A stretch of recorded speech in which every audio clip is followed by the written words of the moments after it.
Tonight we're diving into the complete history of mythical Pokémon mysteries. This is a fascinating topic, but I'll keep my narration calm to ensure you can still drift off to sleep. Thank you to those of you who've been joining us consistently. If you're falling asleep with us tonight, let me know in the comments how many nights in a row you've been here. And if this is your first night, just comment night 1. Now back to the video. Imagine, if you will, the early days of the 1990s. The world was just beginning to grasp the phenomenon of Pokémon. Back then, the Pokédex was a definitive list of 150 creatures. It was a closed book, a completed map of a digital world. But then, a whisper started. A rumour of a 151st creature, hidden behind a truck, tucked away in the code, accessible only to the lucky or the enlightened. This was Mew, the spark that ignited a fire of mystery that has burned for nearly 30 years. Mew wasn't just another monster to collect. It was something fundamentally different. It was the first mythical. While legendary Pokémon like Mewtwo or Lugia are the titans of their respective regions, beings of immense power that players encounter as part of their journey, mythical Pokémon occupy a space that is far more ethereal. They are the ghosts in the machine. They are the creatures that shouldn't exist according to the official guidebooks, yet they do. They are defined not by their stats or their types, but by their secrecy. To find a mythical Pokémon is to touch the divine, the extraterrestrial, or the prehistoric. They are distributed through secret codes, physical events at movie theaters, and mysterious items that trigger hidden scripts within the game world. They represent the ultimate what if in a series built on discovery. But as the years have passed, the lore surrounding these beings has grown from simple playground rumors into a complex, multi-layered cosmology that attempts to explain the very origin of existence itself. We aren't just talking about rare monsters anymore. We are talking about the architects of time and space. We are talking about beings that can grant any wish, creatures that travel through the corridors of time to protect the forest, and ancient predators revived by the hubris of human science. At the heart of this vast web of mystery stands a single figure, Arceus. Often referred to as the original one, Arceus is the point where Pokémon lore transcends simple biology and enters the realm of true mythology. According to the ancient legends of the Sinnoh and Hisui regions, Arceus emerged from an egg in a place where there was nothing, and with its 1,000 arms it shaped the universe. It created the concept of time and space, personified by Dialga and Palkia. It created the spirit itself through the Lake Guardians. This isn't just a backstory. It is a foundational myth that recontextualizes every single interaction we have in the Pokémon world. If Arceus is the creator, then what does that make the other mythicals? Are they its servants, its mistakes, or are they independent forces of nature that exist outside the divine hierarchy? The mystery only deepens when we look at the fringes of this world. Consider Deoxys, a virus from deep space that mutated into a polymorphic alien entity. It challenges the idea that all Pokémon share a terrestrial origin. Or consider Darkrai, a creature born of nightmares, whose very existence suggests that the dream world is a tangible, dangerous dimension that borders our own. Then there is Hoopa, a mischievous djinn capable of warping reality and pulling legendary beings through golden rings from across different timelines and dimensions. These aren't just entries in a digital encyclopedia. They are anomalies. They are the cracks in the world through which we glimpse a much larger, much more terrifying and much more beautiful reality. Why does this matter? Why have millions of people spent decades obsessing over these pixels and the stories attached to them? It's because the history of mythical Pokémon is in many ways the history of our own wonder. It's about that feeling of standing in front of a shrine in a virtual forest, holding a special flute or a letter from a professor, and wondering if the legends are true. It's about the intersection of human folklore and digital mystery. Each mythical Pokémon represents a different facet of the human experience. Our desire for victory with Victini, our grief and hope with Celebi, our scientific ambition with Genesect, and our fear of the unknown with Pekarunt. In this journey tonight, we are going to peel back the layers of these mysteries. We will look at how the classification of mythical has evolved from a marketing tactic into a profound narrative tool. We will trace the timeline from the primordial chaos of Arceus to the modern regional secrets of Paldea. We will explore the scientific enigmas of the Kanto Labs, the celestial wonders of the Hoenn night sky, and the interdimensional rifts of the Alolan Islands. We will ask the questions that the games often leave unanswered. Where did they come from? Why do they hide? And what happens when the line between myth and reality finally fades away? The world of Pokémon is far older and far stranger than it appears on the surface. Beyond the gym battles and the tall grass lies a hidden history written in the stars, etched into ancient ruins, and whispered in the shadows of the forest. This is the story of the beings that define the impossible. This is the complete history of mythical Pokémon mysteries. Most players who picked up Pokémon Red, Green, or Blue in the late 1990s remember a specific kind of wonder. The screen was pixelated, the world was small, but the mysteries felt endless.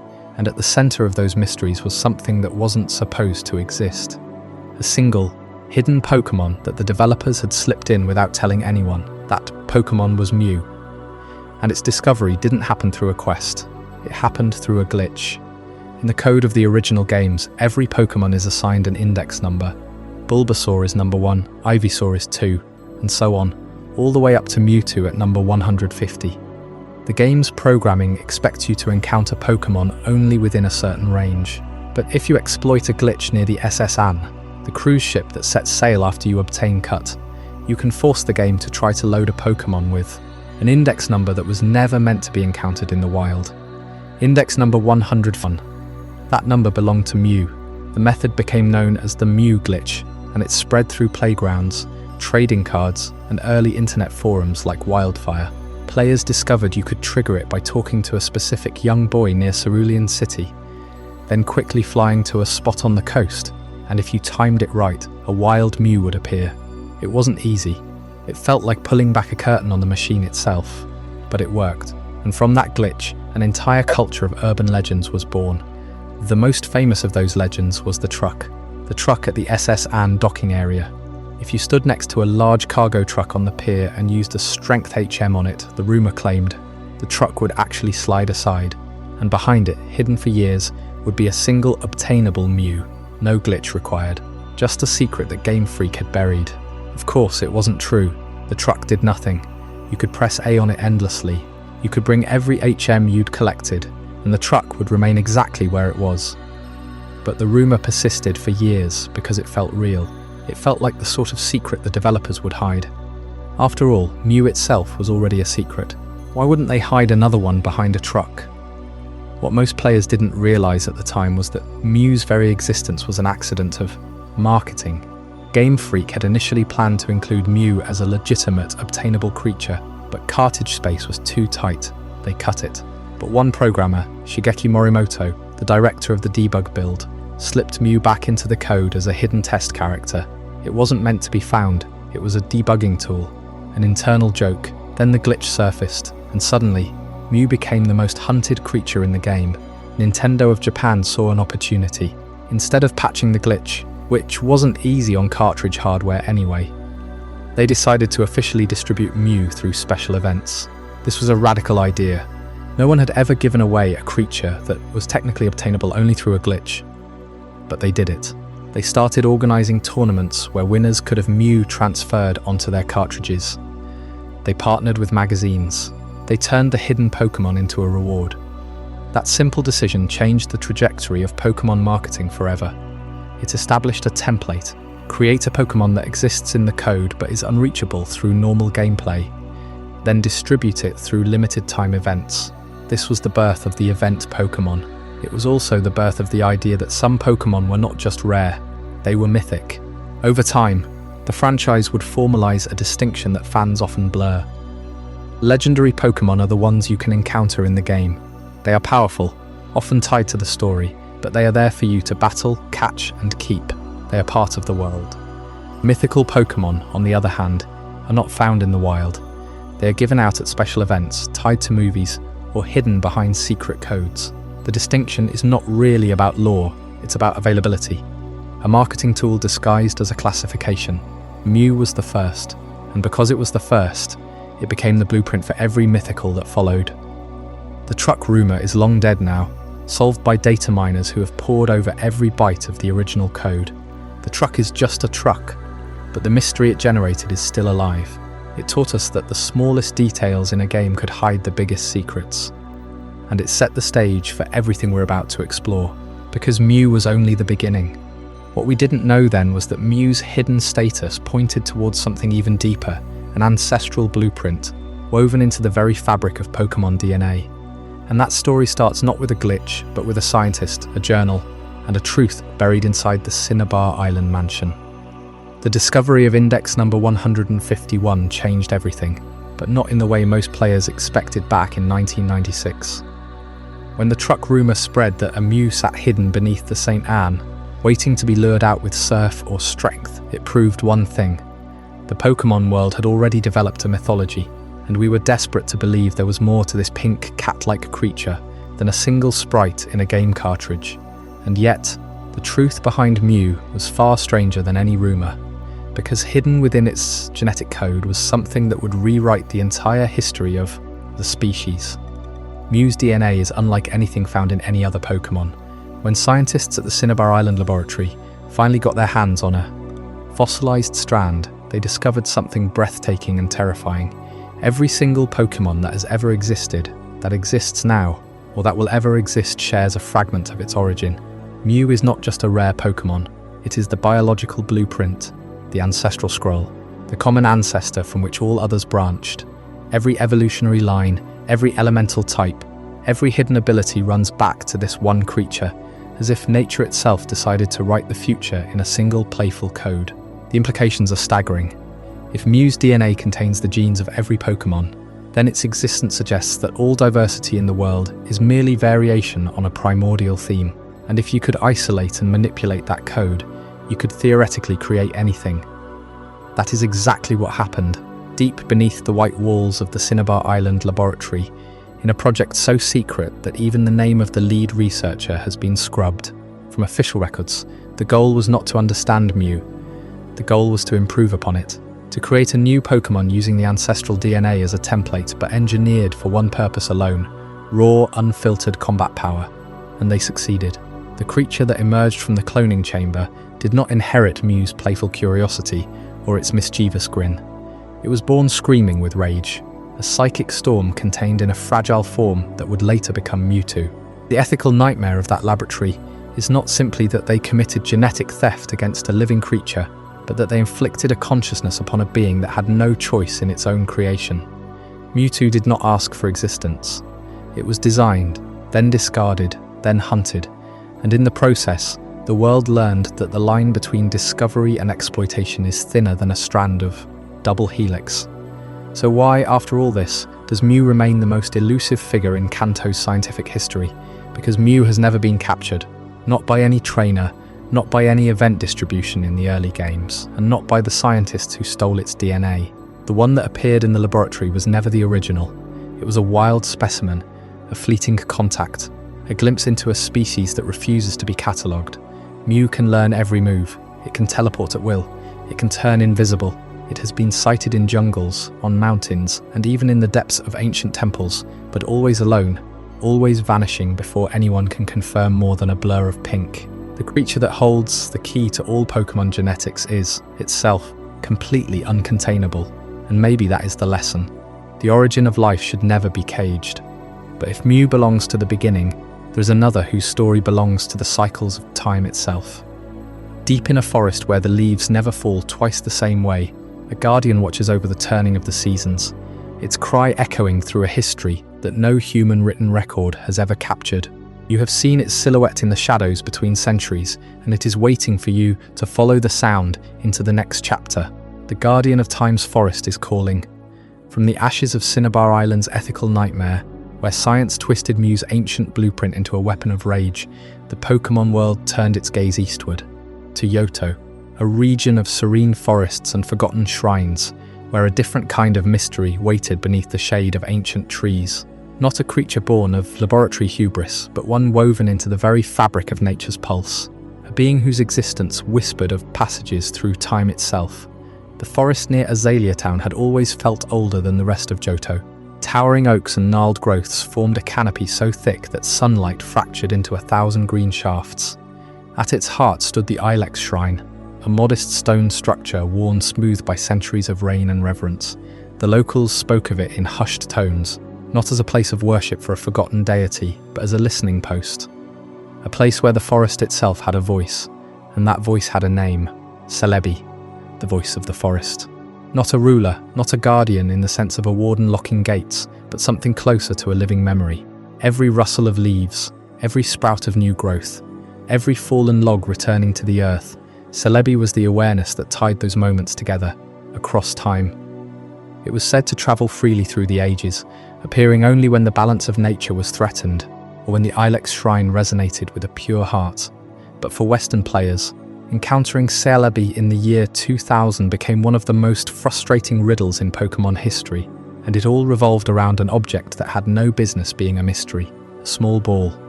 Gold on top, silver on the bottom. A simple prop from the anime that somehow found its way into the game itself. The GS Ball. If you played Pokémon Gold and Silver in North America or Europe, you might remember receiving a strange item from Professor Elm. It was described only as a mysterious Pokéball, incapable of being opened or thrown. The game gave it no function. You could take it to Kurt, the elderly Pokéball artisan in Azalea Town, and he would examine it, shake his head, and send you away. It was a dead end, a fragment of a larger story that simply stopped.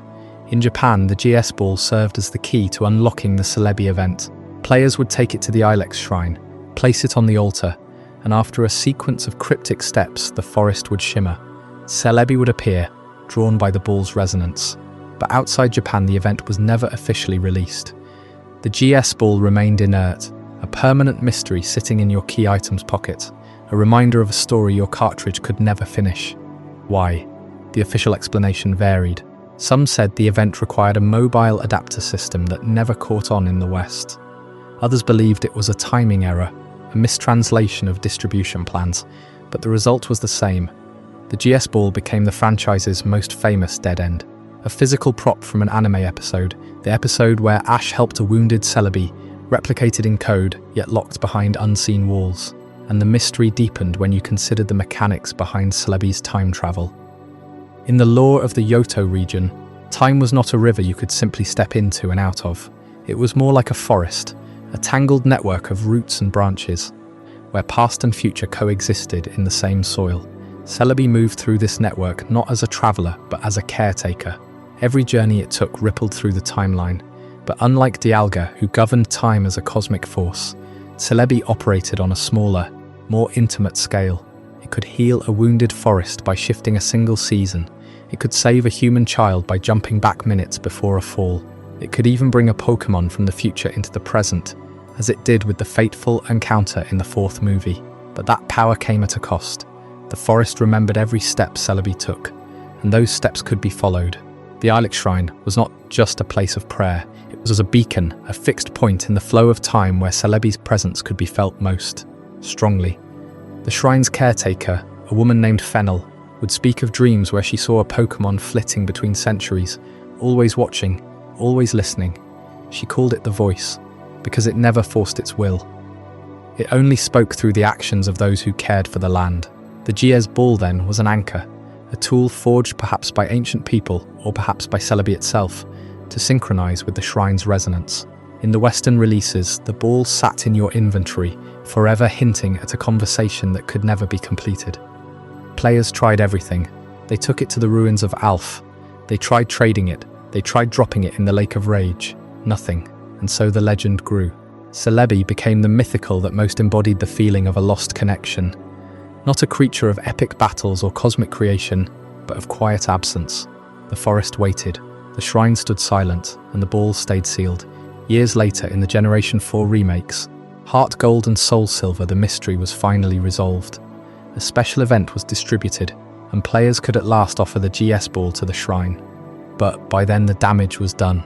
The memory of that empty item, that dead end, had already cemented Celebi as the most elusive phantom of the Johto era. And when you look at the timeline of the Pokémon world, you realise that Celebi's story touches the region. Its travels have brushed against the myths of other lands, places where sleep lasts. 1,000 years and wishes lie dormant in the heart of a star.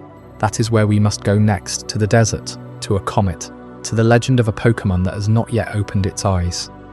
The next chapter is called 1,000-Year Slumber. From the Ilex Shrine's silent guardian and the unresolved GS Ball left to gather dust in a goldenrod basement, we now turn our gaze upward, because the next mythical does not come from a forest rooted in time, but from the sky itself, arriving on a schedule written into the stars. The legend of the Millennium Comet is one of the oldest threads in Pokémon folklore, a tale that predates the modern Pokédex by centuries. It tells of a celestial visitor that sweeps past the world only once every 1,000 years. And when that cometary light touches the Earth, a being of pure wish-granting energy awakens. That being is Jirachi, a mythical so deeply intertwined with the rhythm of the cosmos that its very name has become synonymous with hope, desire, and the dangerous edge between reverie and reality. The folklore surrounding the Millennium Comet is not just a fairy tale written by some ancient Hoenn village chronicler. It is a cultural artifact, one that reflects the way traditional Shinto belief in kami, spirits residing in natural phenomena, merged with a much more modern, almost science-fictional idea of cosmic cycles. In Shinto, the world is alive with spirits that inhabit trees, rocks, and rivers. Jirachi, in this light, is a kami of the heavens, a transient deity that appears only when the celestial alignment is correct. But unlike a simple nature spirit, Jirachi is framed as a wish granter, a role that elevates it from local folklore to something approaching a universal myth. You do not pray to the Millennium Comet for a good harvest alone. You pray for your heart's deepest desire, and that is where the story becomes both beautiful and terrifying. Jirachi itself is a small, star-like Pokémon, with a body that glows with the same ethereal blue as the comet's tail. It sleeps for most of its 1,000-year dormancy, curled inside a crystalline cocoon that resembles a wish tag tied to a sacred tree. When the comet returns, Jirachi awakens, and for exactly 7 days, it possesses the power to grant wishes written on the tags attached to its head. This is the bridge between traditional Shinto practice, where worshippers write wishes on Ima plaques, and the cosmic mechanics of a Pokémon that quite literally runs on celestial energy. Jirachi is not a god in the sense of Arceus, but it is a channel for the extraordinary, a living answer to the question of what happens when human hope meets astronomical chance. But that chance comes with a cost. The tragedy of the false Groudon is a cautionary tale that echoes through Hoenn's hidden history, and it reveals exactly why harnessing mythical energy for human gain is a recipe for disaster. The tale goes that long ago, before the modern age of Pokémon trainers, a powerful magician or shaman, depending on which version of the story you hear, tried to replicate the comet's power artificially. This individual sought to create a being that could forcibly extract wishes from Jirachi, or perhaps even replace Jirachi altogether. The result was a terrifying construct. A false Groudon, a mechanical or elemental imitation of the real continent builder, animated solely by stolen mythical energy. The false Groudon did not bring wishes, it brought chaos. Its very existence destabilized the land, causing earthquakes and volcanic eruptions that nearly tore the region apart before the real Groudon and Kyogre, or perhaps Rayquaza, intervened to restore balance. The lesson is harsh and clear. Mythical Pokémon, like Jirachi, are not tools to be exploited. Their power is bound to cosmic laws and natural rhythms that humans cannot fully understand, let alone control. The false Groudon stands as a monument to hubris, a reminder that the desire to shortcut wonder leads only to devastation. And this theme is one that repeats across Pokémon lore, from the creation of Mewtwo to the misuse of Celebi's time travel. But here, in Jirachi's story, the warning is wrapped in starlight. The comet returns, Jirachi awakens, wishes are granted, and then the world must let it all sleep again for another 1,000 years. That cycle is sacred. It is a short, beautiful, and fragile moment of magic in an otherwise mundane cosmos. And perhaps that is why Jirachi resonates so deeply.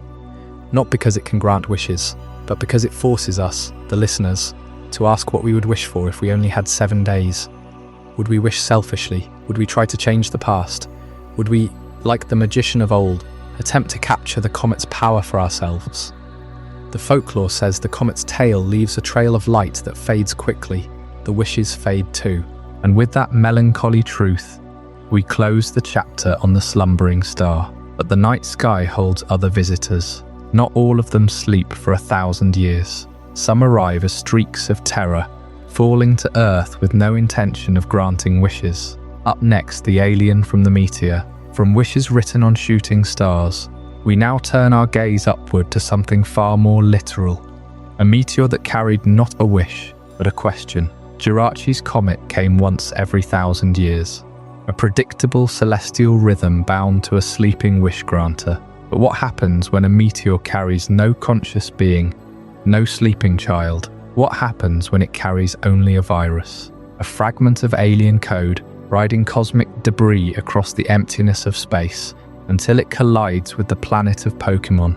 That collision would give us the first creature in the franchise's history to stand as explicit, undeniable proof that life does not begin and end on this one world. Deoxys arrived not in a shrine, not in a hidden cave, not in a forgotten corner of a laboratory. It arrived from the sky, embedded in a meteorite that fell to Earth. And when researchers analysed that rock, they found something they could not explain. A nucleic acid unlike any seen in any known Pokémon. A molecule that seemed to rewrite itself on contact with the environment. What they were looking at was not a Pokémon in the traditional sense. Not a creature that evolved from ancient ancestors on this planet. It was a space virus, a genetic fragment from somewhere beyond the O layer that mutated the moment it entered our atmosphere. That mutation did not just produce a new organism, it produced a shapeshifter. The DNA mutation theory behind Deoxys is one of the most fascinating biological puzzles in the entire Pokémon mythos. The extraterrestrial virus did not simply replicate, it integrated, restructured and adapted. Deoxys can reorder its own genetic makeup at will, shifting between 4 distinct forms, each optimized for a different combat strategy. Normal form balances speed and power. Attack form sacrifices everything for overwhelming offense. Defense form becomes a near impenetrable fortress. Speed form moves so quickly it can outrun light itself. This is not evolution in the Darwinian sense. This is a living organism that rewrites its own blueprint in real time, as if its genetic code were less a fixed document and more a set of instructions written in a language that can be endlessly edited. The virus did not just become a Pokémon, it became a weapon that could reforge itself for any battlefield, and the battlefield it first made famous was the city of Moss Deep. The Battle of Moss Deep stands as a turning point in how the Pokémon franchise presents its mythical encounters. Before Deoxys, the typical mythical story was one of quiet discovery, a shrine in the woods, a hidden island, a sleeping wish granter you wake with a special item. But Deoxys brought destruction. It crashed into the Hoenn region with no interest in being befriended or worshipped. It was an alien intelligence, lost, confused and powerful beyond measure. When it descended on Moss Deep City, it triggered an event that felt more like a disaster film than a Pokémon adventure. Buildings shook, citizens fled, the skies darkened. And then from above came Rayquaza, the Sky Guardian of Hoenn, descending not as a guide or a helper, but as a force of nature, meeting the alien in a battle that tore through the clouds. That confrontation redefined the scale of what a mythical encounter could be. This was no gentle capture. This was a high-stakes, cinematic clash between two beings at the top of the power chain. One a legendary defender of planetary balance, the other a visitor from beyond the stars. It told the audience that mythical Pokémon were not just rare prizes to be collected. They were forces that could shake the foundations of the world, and their stories demanded the same epic treatment as the creation's myths of Groon and Kyogre. Deoxys did not just come from space. It came with a new kind of narrative weight, one that pushed the franchise further away from the scale mysteries of the Kanto, underground, and toward the cosmic scale that would eventually lead us to the creator itself. Because if a virus from a meteor could reshape its own DNA and fight a legendary sky serpent, then what else might be waiting out there? What deeper origin might explain not just the space virus, but the very fabric of the universe that virus fell through? The answer lies in a being that did not arrive on a meteor, but instead set the stars themselves in motion. A being known only as the original one. From the alien virus that reshaped itself into a warrior, we now turn inward, to the very moment before anything existed at all. Deoxys came from the stars, but what came before the stars? What came before space, before time, before the concept of before? In the mythology of the Sinnoh region, the answer is a singular being, a creature so far beyond our understanding that even its name feels like a whisper from the dawn of reality. Arceus, the original one. The Sinnoh creation myth begins not with light, not with sound, but with an egg. It is said that in the beginning, there was only a swirling chaos, a formless void where no laws of physics held sway, and from that emptiness, an egg appeared. Within that egg, Arceus awoke, and when it emerged, it did not simply enter the universe, it created it. This is the Pokémon multiverse's Big Bang, but it is not an explosion of energy alone. It is an act of will. Arceus shaped the fabric of existence with its own body, its own mind, its own power. The ancient texts of the Sinnoh region describe Arceus as possessing 1,000 arms. At first glance, this seems like a literal description of a physical form, a creature with 1,000 limbs, each moving independently. But the deeper the lore is studied, the more clearly the image becomes a metaphor. The 1,000 arms represent Arceus's influence on the physical world.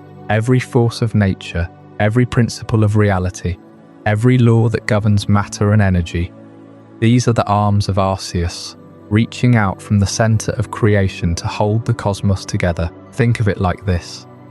When you see a tree, its branches are not separate from the trunk. They extend outward, but they are still part of the same organism. Arceus is the trunk of existence, and the 1,000 arms are the branches. Gravity, electromagnetism, time, space, the very essence of life. Each arm is a fundamental aspect of reality, and together they form the structure of the Pokémon universe. But here is where the myth becomes truly profound.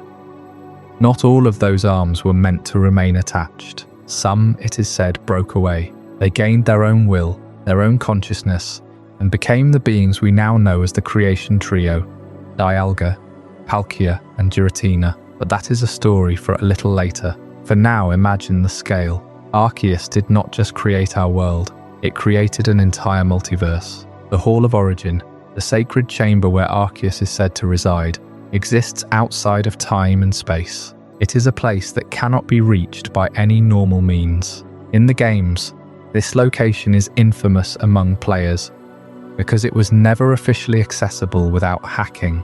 The Aztec wait, the Azure Flute. Yes, the Azure Flute. That item was meant to be the key, a mystical instrument, its melody supposedly attuned to the frequency of creation itself, able to open a path to the Hall of Origin. But Game Freak never released the event. The Azure Flute was coded into the game.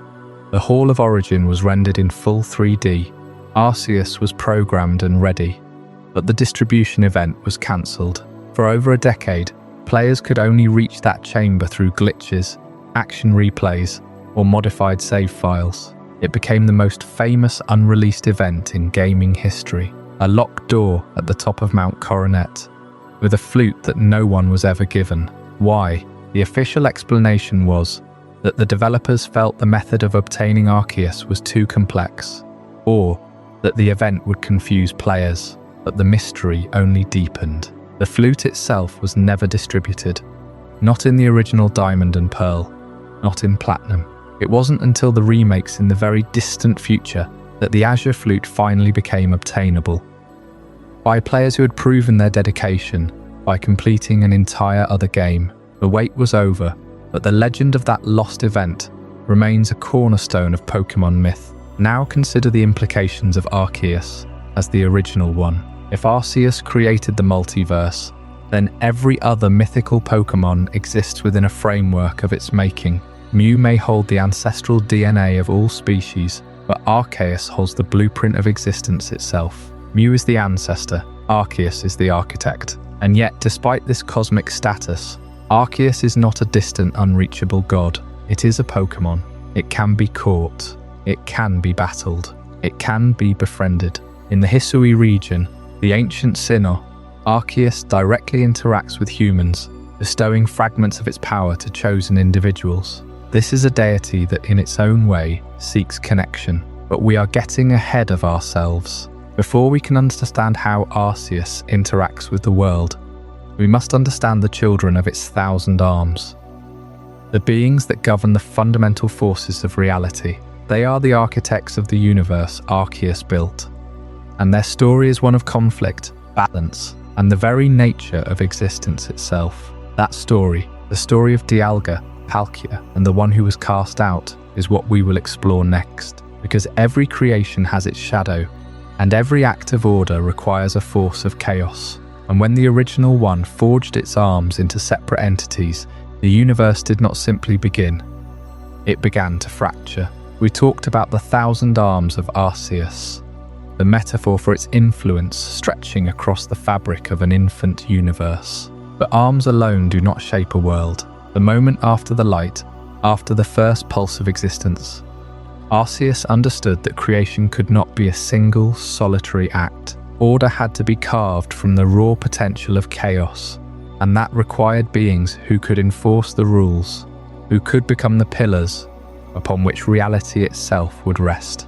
And so the original one turned inward and began to bring forth its first children. These were not like the scattered sparks of life that would later populate the planets. These were fragments of its own authority, given form and will. From the essence of time, torn from the flow of eternity, Arceus shaped Dialga. From the expanse of space, pulled from the infinite void, it shaped Palkia. And from the matter that exists in opposition to that reality, from the substance of antimatter and the shadow of what could have been, it shaped Giratina. How Arceus birthed Dialga, Palkia and Giratina to govern the fundamental laws of physics is not a story of simple creation. It is a story of delegation, of the creator recognizing that even a god cannot hold the threads of everything at once. Dialga would hold the reins of chronology, ensuring that past, present and future remained a single, unbroken line. Palkia would stretch the canvas of space, giving distance and dimension to the formless. And Giratina would dwell in the distortion, the necessary opposite, a force that balances existence itself by governing what exists beside it. But physics alone does not make a world. A universe of perfect order, of time and space and mirrored antimatter, would be sterile, a clockwork without feeling. Arceus knew that to truly create, it needed something more delicate, something that could breathe life into the machinery. So it reached deeper into its own being, not for laws but for spirit. And from that wellspring, it fashioned 3 beings of pure consciousness, Uxie, Mesprit, and Azelf, the creation of the late guardians to instill spirit and emotion into humanity, marked the moment when the cosmos became capable of meaning.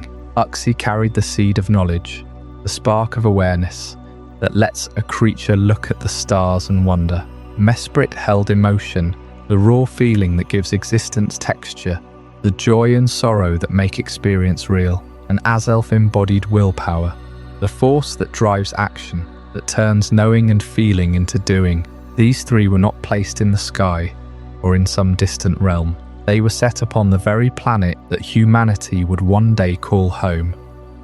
Hidden in the lakes of the Sinnoh region, watching over the growth of consciousness. Now we must pause and consider the hierarchy that emerged from this act of creation. Why does Arceus stand alone at the top of the mythical pyramid?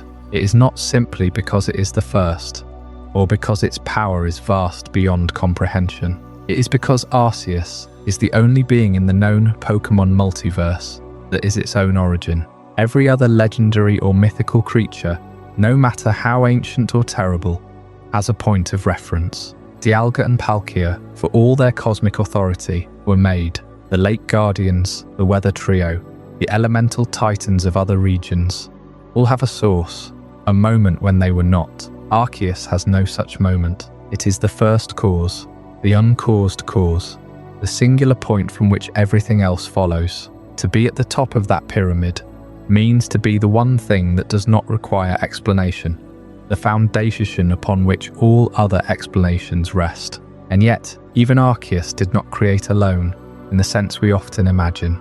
It did not build the universe brick by brick. It created architects, and those architects created builders, and those builders created the world. The hierarchy of divinity is a cascade, each tier responsible for a different layer of existence. Dialga and Palkia answer only to Arceus, and they oversee the framework of reality. Giratina, cast down, or perhaps choosing to dwell in the distortion world, represents the shadow of that framework, the opposite that gives definition. The Lake Guardians answer to no one but their own purpose. Yet they are subordinate to the creation trio in the chain of cosmic command. This is not a government of power alone. It is a system of meaning. Every creature in that chain exists because the one above it willed it so, and every creature fulfills a role that allows the universe to continue. We tend to focus on the battles, on the clashes between legendary forces, but the truth of Sinnoh's mythology is far quieter. It is a story of delegation, of a creator who understood that the best way to build something lasting is to give it parts the freedom to function. Arceus did not micromanage time. It gave Dialga the reins and trusted the outcome. It did not control human emotion. It planted Uxie, Mesprit and Azelf in the lakes and allowed humanity to discover knowledge, feel deeply, and choose its own path. That trust, that willingness to let go, is perhaps the most divine act of all. But every story of creation carries within it the seed of its opposite. If there is order, there is disorder. If there is space, there is the space between. If there is time, there is the dream that exists outside of time. And soon, we will turn our attention to the beings that dwell in the gaps, the ones that were not created to govern, but to haunt. The next chapter will explore a realm of shadows and sleep, of a nightmare that became a god, and a moon that hides more than it reveals. The architects of reality laid the foundation, but the corners of that reality are darker, stranger, and far more personal. That story is waiting for us. The previous chapter left us standing on the precipice of creation itself, watching as Arceus set the cosmos in motion and sent forth Dialga, Palkia, and Girona to govern time, space, and antimatter. We saw how the Lake Guardians were gifted to humanity to awaken knowledge, emotion, and willpower, the sparks of consciousness that would allow mortals to shape their own destinies. Yet even as the world was formed and life began to dream, something else stirred in the spaces between waking and sleep, something far older than the nightmares that haunt us, and far more intimate: Darkrai. The name itself carries weight, a whisper of dread that clings to the edges of Sinnoh's folklore. But unlike the grand cosmic entities we have explored, Darkrai does not command the fabric of reality. It does not bend time or tear space. Instead, it commands something far more personal: the realm of dreams, and more specifically, the terror that lurks within them. And yet, as we will uncover, Darkrai is not a malevolent being in the way we might assume. Its curse, its gift, is that it cannot help what it does. The story of Darkrai is inseparable from the city of Canalav, a port town on the western coast of Sinnoh, where the streets are lined with canals, and the air carries the salt of the sea. It is a place of commerce and travel, a gateway to the battle zone and beyond. But in the quiet hours of the night, Canalav became a prison of the mind. Citizens began to report the same disturbing phenomenon. They would fall asleep, only to be trapped in a nightmare so vivid, so relentless, that they could not wake. They saw a shadow, a figure of smoke and tattered cloth, with a single glowing eye that pierced the darkness. They felt a cold presence pressing against their chest, whispering fears they had long buried. And when morning came, they would stir, exhausted, but the terror lingered. Some could no longer sleep at all. The city was gripped by a waking dread, and the source of this plague was unmistakable.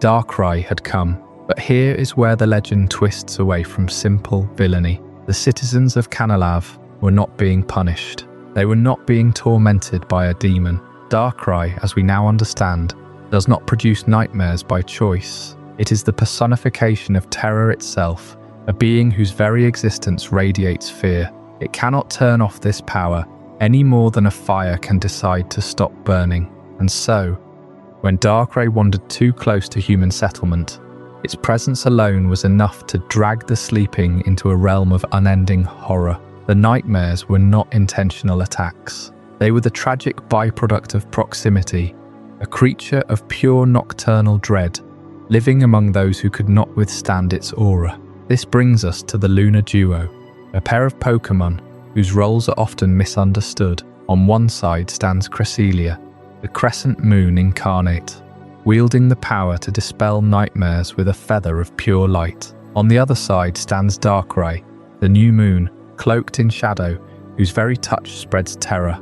The two are bound in an eternal dance, each one the necessary counterweight to the other. Cresselia is the healer, the guardian of peaceful sleep, the one who grants rest to the weary. Darkrai is the reminder that sleep is not always safe, that the mind has corners where shadows gather. Without Darkrai, the dream world would be incomplete, a garden without thorns, a story without conflict. And without Cresselia, those thorns would grow unchecked, and the story would become a nightmare with no end. It is this delicate balance that was shattered when Darkrai's presence fell upon Canalave. The city needed Cresselia, and so the call went out across Sinnoh. Trainers ventured to the remote Full Moon Island, where Cresselia resides, and asked for its aid. But even as Cresselia descended upon Canalave and began to soothe the afflicted, a deeper truth was emerging. The nightmares were not random. They were a symptom of a fractured myth, an old wound in the fabric of Sinnoh's folklore that had never fully healed. To understand that wound, we must travel to New Moon Island, a lonely spit of land far to the north, shrouded in perpetual twilight. This is where Darkrai makes its home, and it is here that the darker side of Sinnoh's folklore reveals itself. The island is silent, barren, and haunted by the weight of ancient stories. According to the legends passed down through the sailors of Canalave, Darkrai was not always a being of nightmares. Once it was something else, a spirit of the moon's dark phase, a necessary shadow that helped guide souls through the cycle of sleep and death. But when humans began to fear the dark, when they began to curse the night, that fear took shape. It fed the shadow, and the shadow grew. Darkrai became what it was feared to be, a self-fulfilling prophecy carved from collective terror. The New Moon Island incident was not an attack. It was a revelation, a mirror held up to the hearts of those who had forgotten that darkness is not evil, only misunderstood. And yet the citizens of Canalave could not be blamed for their fear. To be trapped in a nightmare, night after night, is to feel your mind slowly unravel. But when Cresselia's light finally reached them, when the nightmares receded and sleep became peaceful again, the people began to ask a different question. What if Darkrai had never meant to harm them? What if it was just as trapped as they were, bound by its own nature to a role it never chose? The answer lies in the balance. Cresselia and Darkrai are two halves of a single whole. The dream world cannot exist without both light and shadow. Cresselia offers escape, but Darkrai offers depth. It forces us to confront our fears, to face the hidden parts of ourselves that we would rather ignore. In that sense, the nightmare is not an enemy, it is a teacher. And the citizens of Canalave, once they emerged from their ordeal, carried with them a deeper understanding of the price of rest. As we turn from the moonlit shores of New Moon Island, our gaze must rise to the sky itself. For if nightmares are the dark side of sleep, what of the sky's own gratitude? What happens when the heavens decide to repay the kindness of a grateful heart? That story will unfold in our next chapter, where we will meet a creature so pure, so connected to the earth and the air, that its very name is a prayer of thanks whispered on the wind. But for now, let the memory of Darkrai and Cresselia remind us. Every shadow carries a secret, and every nightmare, if we endure it, holds the key to our own liberation. The nightmares of Canalave have faded, the moon's light steady once more. But the dream world is not the only realm touched by the gentle hands of the mythical. There is a quieter corner of the Pokémon world, where the air is cool and clean, where fields of tiny white flowers sway in a breeze that carries the scent of new beginnings. Here, the sky itself seems to breathe with gratitude. Shaman is a mythical Pokémon unlike the cosmic architects or the terror weavers we have encountered before. It is small, hedgehog-like in its land form, with a body of green and white that practically glows with life. Its quills are not for defense, but for storing the energy of pure, clean air. Shaman cannot survive in polluted environments. It thrives only where nature is whole, and the spirits of the land are at peace. That is its ecology. A quiet, humble caretaker of the most fragile places on Earth. There is a flower so rare that its petals hold the power of transformation. The Grassidea flower. In the wild, it blooms only under certain conditions, often after a season of hardship. When a shaman comes into contact with the fragrance of a blooming Grassidea, something remarkable happens. The small ground-bound creature begins to glow. Its body stretches, its legs grow longer, its ears rise. From a hedgehog, it becomes a creature of the air, a white deer with green accents and a ribbon-like tail that streams behind it like a banner of joy. This is Shaman's Skyfall. The transition is not merely a physical change. It is a metaphor for the turning of the world itself. Winter's frost gives way to spring's warmth. The land that was barren becomes carpeted with life. The Grassidea flower is the catalyst, and Shaman's transformation mirrors the rebirth of the natural cycle. When a shaman takes to the sky, it is not escaping the earth.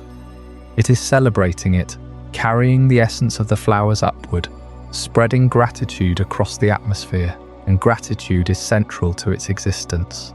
Shaman is said to appear only where gratitude is felt. It does not grant wishes like Jirachi, nor does it bring nightmares like Darkrai. It simply acknowledges the thankfulness that humans and Pokémon share with the world around them. Compared to the gods we have discussed, Arceus, who shaped the fabric of reality, Dialga and Palkia, who govern time and space, Darkrai, who rules the dark of dreams, Shaman is profoundly gentle. It is not a force of creation or destruction. It is a force of connection, where the cosmic beings command the universe. Shaman whispers to the earth. Its power is not in overwhelming might, but in quiet persistence. It purifies the air.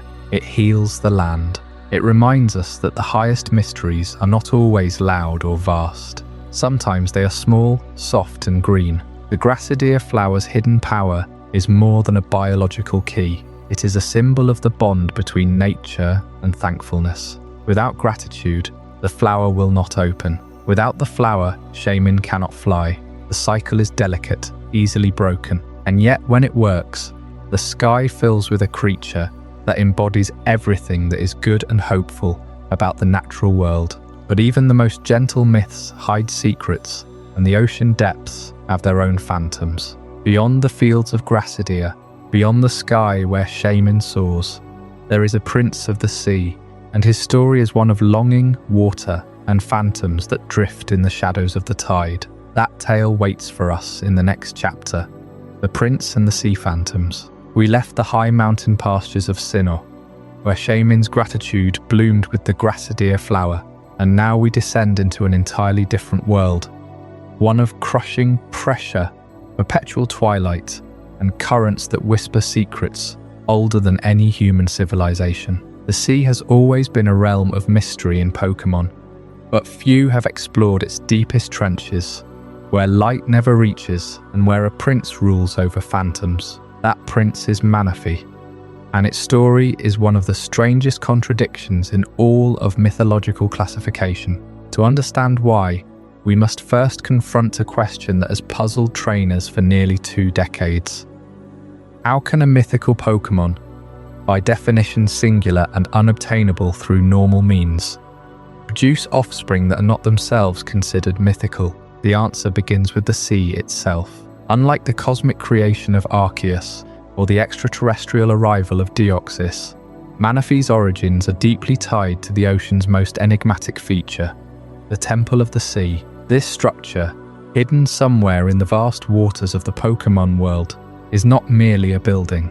It is a living ecosystem, a crystalline sanctuary that drifts with the currents, protected by a barrier of pure seawater. Legends say the temple was built by an ancient civilization that worshipped the sea, a people who understood that the ocean is not just water, it is memory, it is life, it is a web of connections that bind all aquatic creatures together. Manaphy is the heart of that temple. It is often called the Prince of the Sea, a title that implies not just royalty but responsibility. This Pokémon has the ability to bond with any water-dwelling creature, forming an empathic link that transcends species. In the movie that introduced it to the world, Manaphy was shown to be capable of communicating with Pokémon across vast distances, guiding them through dangerous currents, and even calming the most violent storms. But its most remarkable ability is far more intimate. Manaphy can reproduce. Now, this is where the lore takes a sharp turn into the bizarre. In the world of Pokémon, most mythicals are sterile. Mew, Celebi, Jirachi, Deoxys, Darkrai, Shaman, none of them produce eggs. They exist as singular beings, often as the only known representatives of their species. They are not meant to propagate. They are meant to be legends, but Manaphy breaks that rule entirely. It is the only mythical capable of producing offspring, and the offspring it produces is called Phione. Phione is where the classification controversy begins. When you breed Manaphy with Ditto, and only with Ditto, because Manaphy cannot breed with any other Pokémon, you get an egg that hatches into Phione. Phione looks like a smaller, less vibrant version of Manaphy, with a rounder body and no blue antennae. It has none of Manaphy's empathic abilities, nor does it possess the same commanding presence over the sea. And here is the key. Phione itself can breed, and when two Phione breed, they produce more Phione. But no matter how many generations you raise, a Phione will never evolve into Manaphy. This has led to a perplexing situation in the official classification. Manaphy is a mythical Pokémon. Phione is also classified as a mythical Pokémon in the games. Yet it is obtainable by breeding, something that no other mythical can claim. And yet, many fans argue that Phione should not be considered mythical at all. It lacks the rarity, the event distribution history, and the legendary power.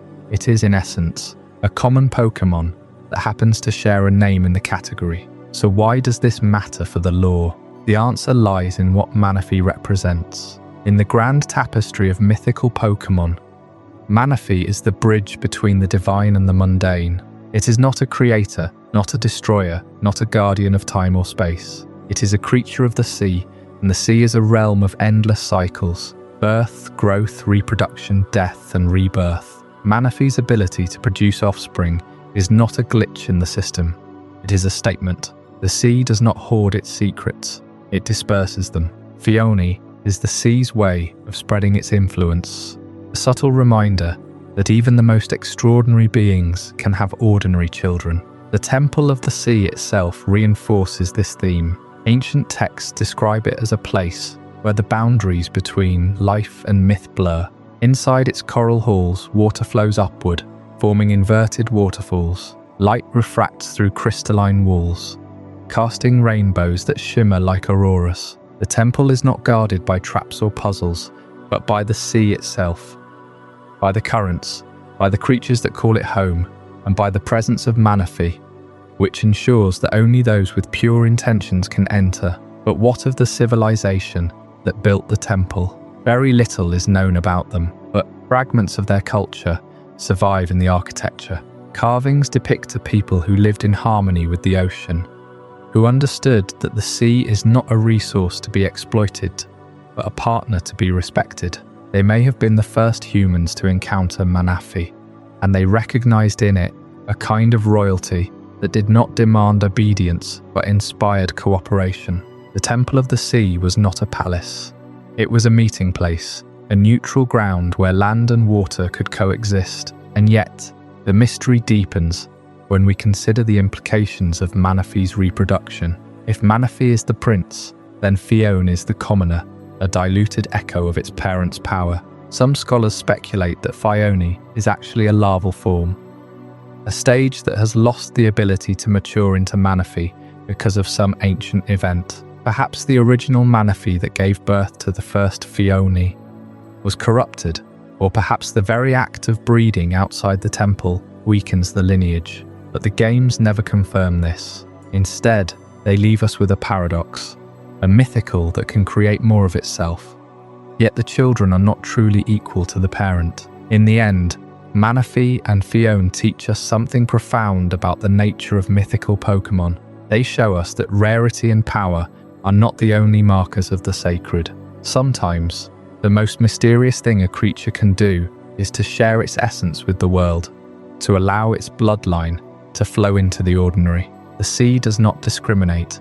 Every drop of water is connected, and in that connection, Manaphy finds its true purpose, not as a ruler, but as a source of continuity. As we resurface from these depths and prepare to turn our gaze toward the next chapter of this journey, we leave behind the phantoms of the sea for a being that embodies a far more direct kind of hope. In Chapter 11, we will encounter a star that grants victory, a tiny Pokémon whose very presence tilts the odds in favor of those it trusts. The victory star waits for no one, but when it chooses to shine, the outcome is never in doubt. Before we dive deeper into this incredible journey, I'm curious, where in the world are you watching this from? Drop a comment below and let our global community know.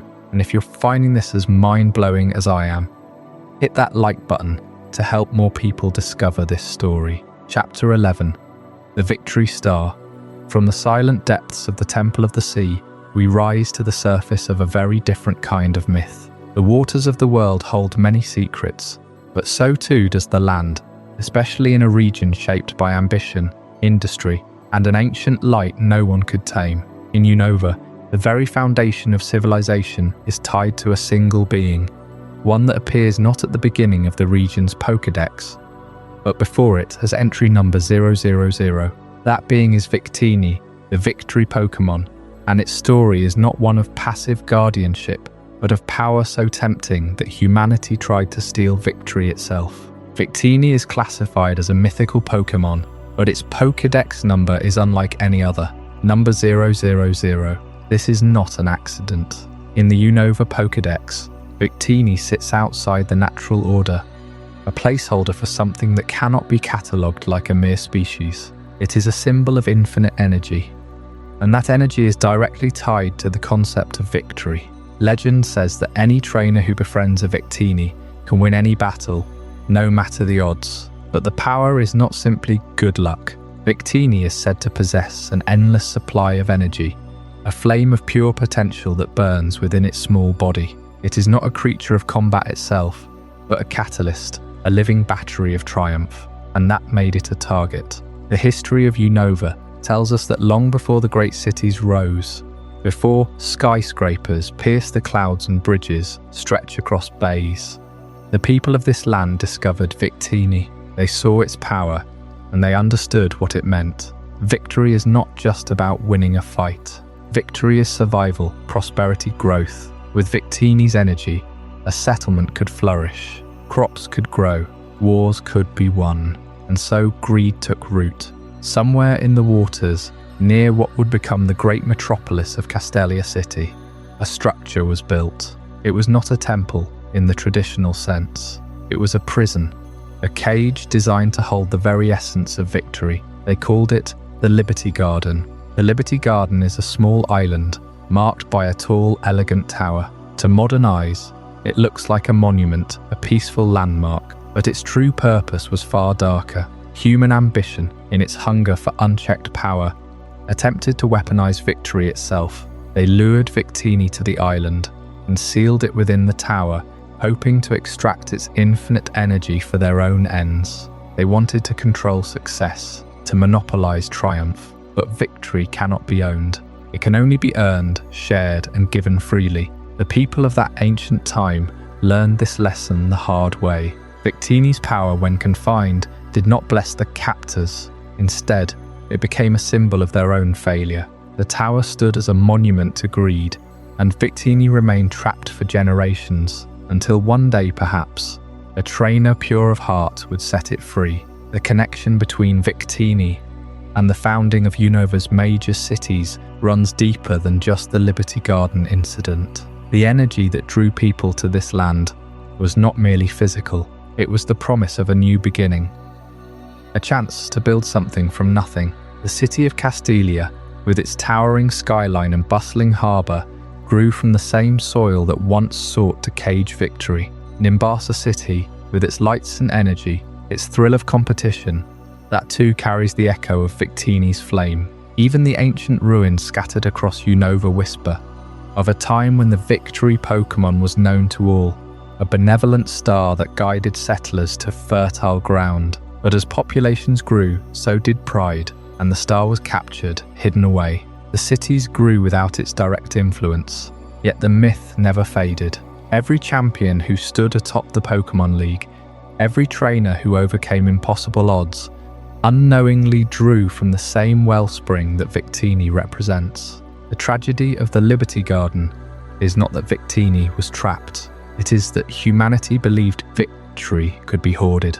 In trying to possess the infinite, they lost it entirely. The tower remains, a quiet reminder that some forces are not meant to be caged. Victini itself is not angry, it holds no grudge. Its nature is victory, and victory is generous. When a trainer finally unlocks the Liberty Garden's secret, they find not a vengeful beast, but a small, powerful Pokémon ready to share its gift. That is the true power of the Victory Star. It gives freely, but only to those who understand that winning is not about taking, but about moving forward together. And so the story of Victini fades into the background of Unova's modern age, but its lesson endures. There is always a price for trying to seize what should be offered. And as we turn our gaze from the Sea of Liberty to another chapter of myth, we find that the past is never truly buried. Deep under the earth, in a laboratory forgotten by time, an ancient predator sleeps, revived and reshaped by human hands. Its name is Genesect, and its story is the story of an iron will, a will that refused to stay extinct. That is what we will uncover next. The tale of a creature brought back not for victory, but for war, and the cold, metallic echo of a dream that should have stayed dead. The Liberty Garden incident left a bitter taste in the air, a reminder that even something as pure as victory could be twisted by human hands. But where Victini represented the hope of infinite energy, there exists another being forged not from hope, but from the cold, calculating ambition of those who sought to control the past itself. This is the story of Genesect, and it begins 300 million years ago, long before any human walked the earth, long before the ancient civilizations of Unova or the wars of Kalos. In that primordial era, the Pokémon world was ruled by creatures of raw, untamed instinct, and at the top of that food chain stood a predator unlike any other. Imagine a hunter so perfectly adapted to its environment that it had no natural enemies, a living fossil carved by evolution into the ultimate killing machine. This was the ancient bug Pokémon that would one day be known as Genesect, a creature that swam through the prehistoric seas and stalked the land with a ferocity that left no question as to who was master of that world. Its body was built for speed and power, its claws designed to rend, its eyes honed to detect the slightest movement. For millions of years, it reigned supreme, until the great extinction events swept across the planet, and this apex predator was buried beneath layers of sediment, its species lost to time. But nature is patient, and the fossil record held its secrets for eons, waiting for a moment when human curiosity would dig too deep. That moment came in the not-so-distant past. In the region of Unova, where an organization known as Team Plasma had been amassing power under the guise of liberating Pokémon from their trainers. But behind the rhetoric of freedom and equality, there was a darker purpose. The leader of Team Plasma, a man named Getsis, understood that true control comes not from persuasion, but from the ability to reshape reality itself. And what better way to demonstrate that power than by resurrecting a creature that had not walked the earth in 300 million years. The scientists of Team Plasma, working in secret laboratories deep beneath the streets of Castelia City, had acquired a rare fossil, the jaw of an ancient Pokémon, preserved with astonishing detail. Using advanced cloning technology, they reconstructed the genetic code, filling in the gaps with synthetic DNA, breathing life back into a being that had no place in the modern world. But they did not stop at resurrection.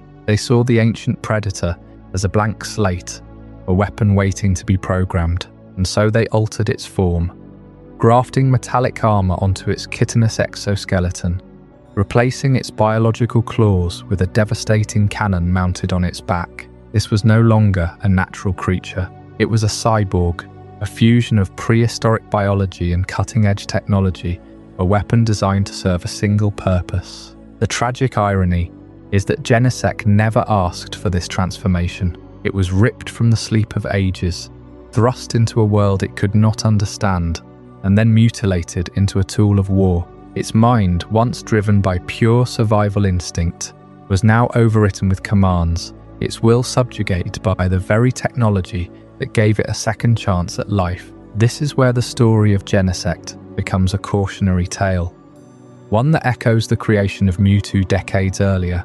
In the Kanto region, scientists had cloned the ancient ancestor Mew, creating a psychic being of unimaginable power, only to see it rebel against its creators in a rage born of existential pain.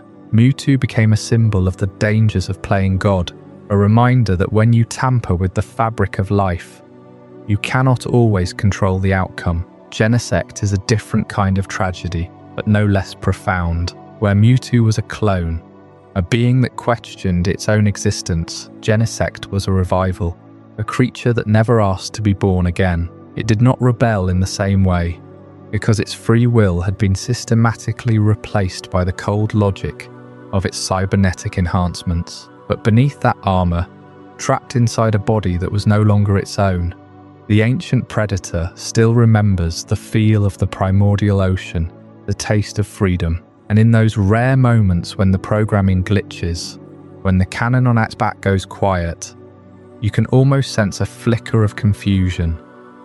A ghost of the past trying to understand what it has become. The drive system, those coloured modules that can be inserted into Genesect's cannon, represents the ultimate expression of this technological violation. Each drive changes the type of its signature move, Technoblast, turning it into a weapon of fire, water, electricity, or ice. It is a modular system designed to adapt to any opponent, to eliminate any weakness. But think about what that means from the creature's perspective. It cannot choose its own attack. Its very essence is dictated by an external input, a piece of hardware that someone else decides to slot into its body. This is not evolution. This is reprogramming. Genesect has become a living cartridge, a machine that fires the bullet that someone else chooses. Its prehistoric soul, the raw, untamed spirit of a 300-million-year-old apex predator, has been reduced to a switch that can be flipped at will. And yet, despite all of this, there is still something hauntingly beautiful about Genesect. It is a testament to the fragile line between life and technology, between resurrection and captivity. When you look into its red, glowing eyes, you are not seeing a monster. You are seeing a victim, a being caught between two worlds, unable to return to either. Team Plasma thought they had created the perfect weapon, but they had only repeated the same mistake that had been made with Mewtwo. They mistook power for control. In the end, the ancient predator is not a tool. It is a mirror, reflecting the ambition and the folly of those who would dare to resurrect the dead and bend them to their will. And so, the iron will of the past endures, not as a force of destruction, but as a quiet, unyielding reminder of what we lose when we try to rewrite nature. The story of Genesect is not over, and perhaps it never will be. But as we turn our attention to the next chapter of this history, we find ourselves drawn to a different kind of echo, one that resonates not through fossilized bone and steel, but through melody and song. The melodies of ancient Unova are about to unfold, and they carry a secret that even the most advanced technology cannot replicate. The revival of a prehistoric predator was a tragedy born of human ambition, but it was not the only story Team Plasma left buried beneath the surface of Unova. There is another melody, one older than any fossil, older than the ancient kingdom that once ruled these lands. It is a song that does not destroy, it transforms, and it belongs to a being who has watched the rise and fall of civilizations. Her voice woven into the very fabric of Unova's forgotten history. Her name is Meloetta, and her song is called Relic. To understand Meloetta, you must first understand what she represents. She is not a warrior, not a creator of worlds, not a bringer of nightmares. She is art itself, given form, given breath, given a voice that can shatter stone or heal a broken heart. In a region defined by its binary conflicts, truth versus ideals, dragons of fire and lightning. Meloetta exists as a third path, a harmony that transcends argument. She is the bridge between the logical and the emotional, the ancient and the eternal. Her signature move, Relic Song, is not merely a musical attack. It is an echo of something far older than any human composition. The notes carry a resonance that predates written history, a frequency that can alter Meloetta's own form. When she sings it, she shifts between aria form, where she dances with graceful elegance, and pirouette form, where she becomes a whirlwind of precise, powerful movement. This transformation is not a choice born of battle. It is a response to the song itself. Ancient muscle memory awakening, a dance that has been performed for millennia. But where did this song originate? The answer lies beneath the waters of Undella Bay, in a place called the Abyssal Ruins. The Abyssal Ruins are not a dungeon in the traditional sense. They are a submerged labyrinth, a spiral of stone corridors that descend into the deep. No light reaches the lowest chambers. The walls are covered in inscriptions, not in any modern language, but in an ancient script known as the Unknown's alphabet. Though the Unknown themselves do not dwell there, these markings speak of a lost civilization, one that once coexisted with mythical Pokémon. The ruins are a tomb, a library, and a monument to a forgotten age. According to the carvings, this civilization revered music as the fundamental force of creation. They believed that the universe was sung into existence, that every atom vibrated with a specific note, and at the heart of their belief was Meloetta. Not as a goddess, but as a living instrument of that original song. She would descend from the surface to perform within the central chamber, a vast amphitheatre carved from the seabed. The ruins were built to amplify her voice, to send her melody through the tectonic plates themselves, calming the earth and ensuring the land remained stable. But the civilization did not last. The inscriptions tell of a schism, a disagreement over the purpose of the song. Some believed the melody should be used to preserve peace. Others sought to weaponize it, to command the earth and sea. The conflict grew, and the ruins were sealed. Meloetta vanished from human record, her song reduced to a half-remembered folk tune, passed down through generations. The abyssal ruins sank beneath the waves, their secrets guarded by currents and time. Yet the song did not die. It lived on in the bloodlines of those who once heard it. In Unova, there is a legend of a travelling musician who could calm storms with a single note. That musician, some believe, was a distant ancestor of the modern-day Pokémon breeders who care for Meloetta in captivity. The connection between humans and this mythical Pokémon has always been musical. Meloetta does not speak in words. She communicates through melody, through rhythm, through the emotional resonance of her performance. And when a human learns to harmonize with her, they unlock something profound, a shared experience that transcends language. This is the bridge that music builds. It is no accident that Unova's mythology is filled with references to song and dance. The legendary dragons themselves are named after ideals, but their conflict was resolved not by force, but by the intervention of a human hero using the Lightstone and Darkstone, objects that resonate with the original dragon's power. And what is that power, if not a kind of music? The universe, after all, was created by Arceus's cry, according to some ancient texts. Sound is the primal force. Meloetta is the keeper of that force's gentler aspect. She does not command time or space.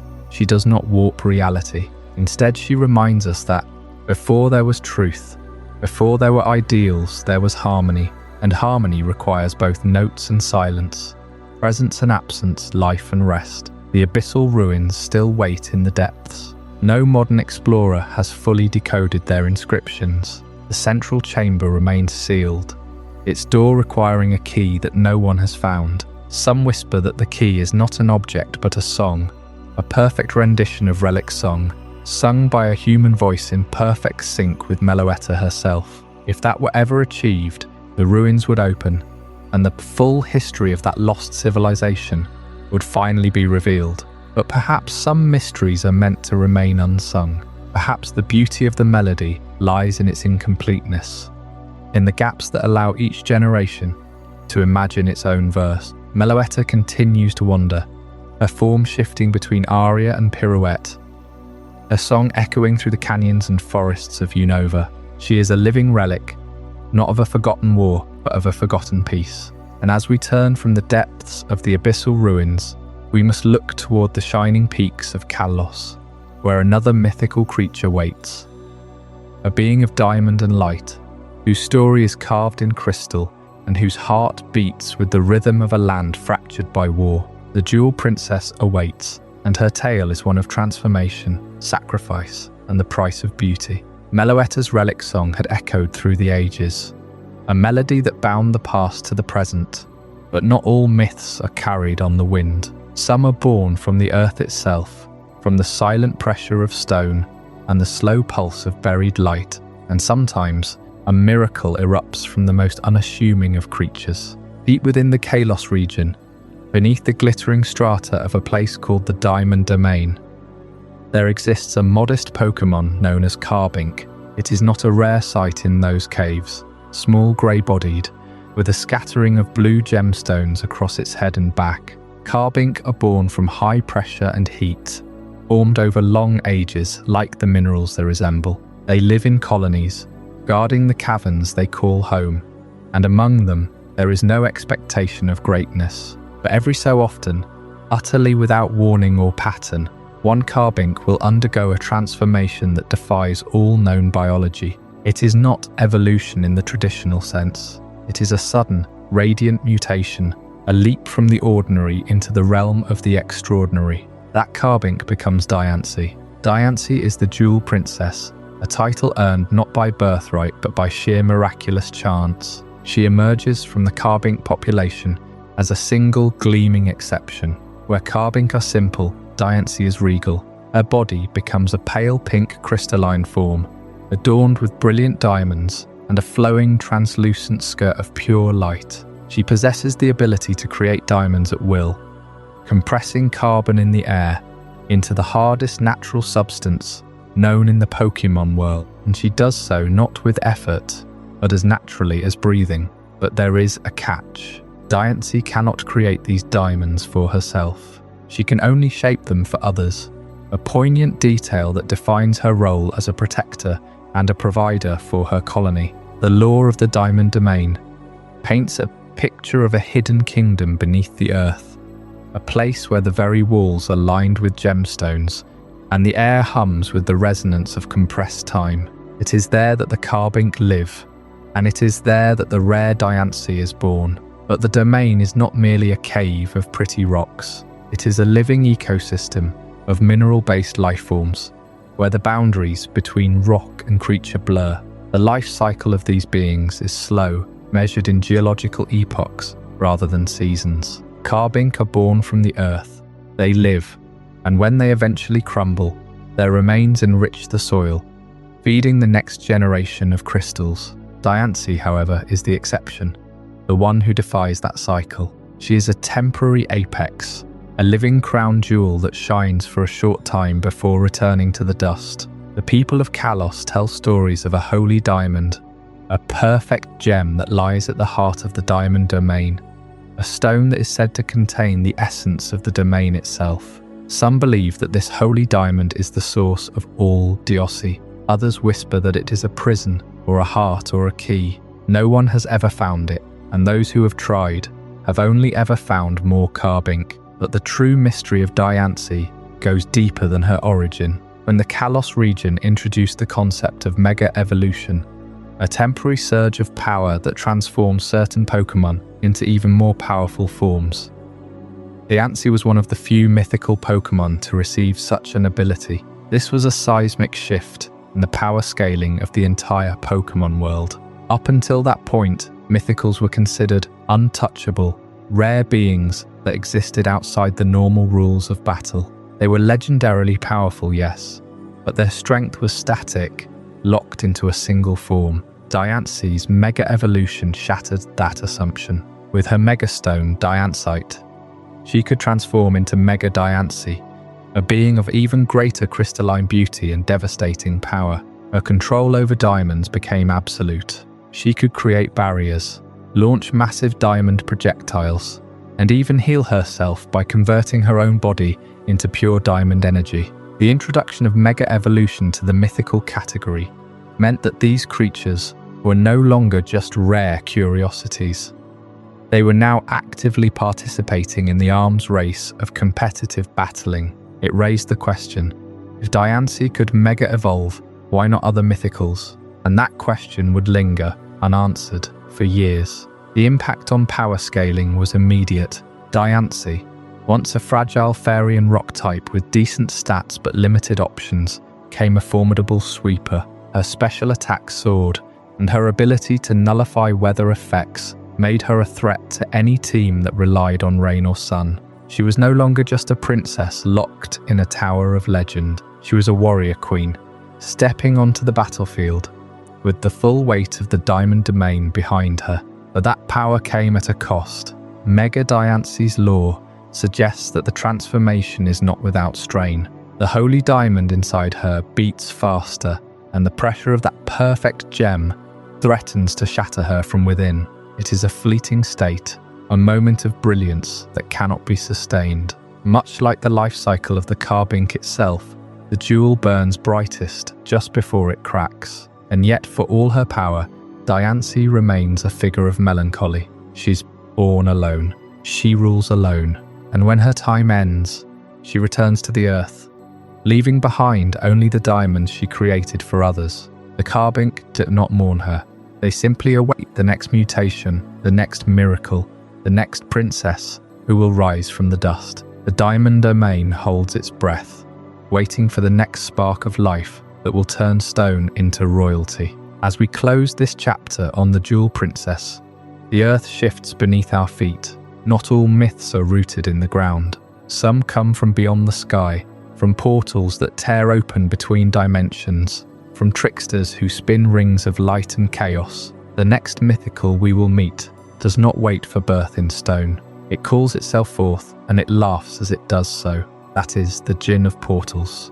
And when it arrives, nothing will be where it was before. From the crystalline kingdom of Diancie, where a single carbink transformed into a jewel princess and Mega Evolution shattered the limits of what a mythical could become, we now step through a different kind of doorway. Not a door of stone or diamond, but a ring of gold and violet light that bends reality itself. Where Diancie represented sudden mutation and the power of mineral life, Hoopa represents something far more destabilizing, the power to tear open the fabric of space and reach across continents, across oceans, across time itself. This is the story of the Djinn of Portals, and it begins not in a hidden temple or a secret laboratory, but in the ancient records of a region that has long since faded into memory. Hoopa is a creature that defies easy classification, even among mythical Pokémon. On the surface, it appears as a small, mischievous being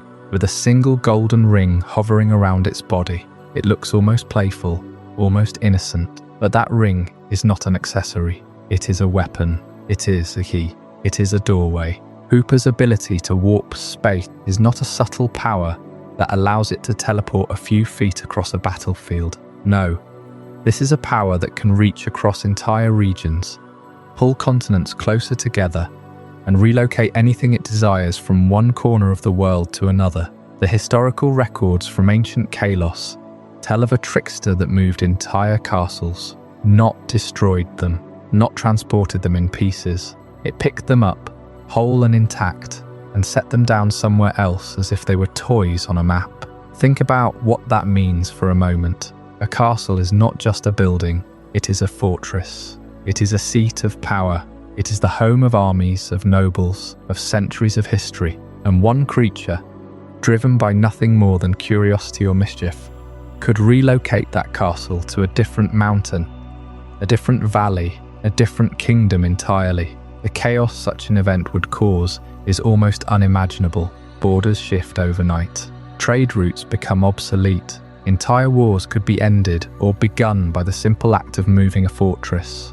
This is the reputation Hoopa earned in the folklore of ancient humans. They called it a Djinn, a spirit of immense power with no regard for human order, and they feared it. But why would such a creature allow itself to be sealed? Why would it accept any form of containment? The answer lies in the nature of its power and the artifacts that ancient peoples created to protect themselves. You see, Hoopa's true form is far more terrifying than the small ring-bearing creature today. When its power is unleashed without restraint, it transforms into what is known as Hoopa Unbound.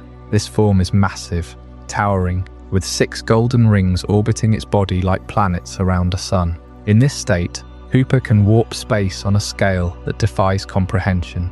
It can summon anything from anywhere. It can tear open rifts to other dimensions. It can bring legendary Pokémon from distant regions to its side, bending them to its will through sheer force of presence. But this power is also a curse. The unbound form is so chaotic, so unstable, that it threatens not only the world around it but also Hoopa itself. Without restraint, it becomes a force of pure destruction, unable to control its own abilities. And so ancient humans found a way to contain it. They created artifacts known as the prison bottles. These vessels, crafted from materials that resonate with the same dimensional energy Hoopa commands, can seal away the unbound form and force Hoopa back into its smaller, more controlled appearance. But the prison bottle is not a cage, it is a lock.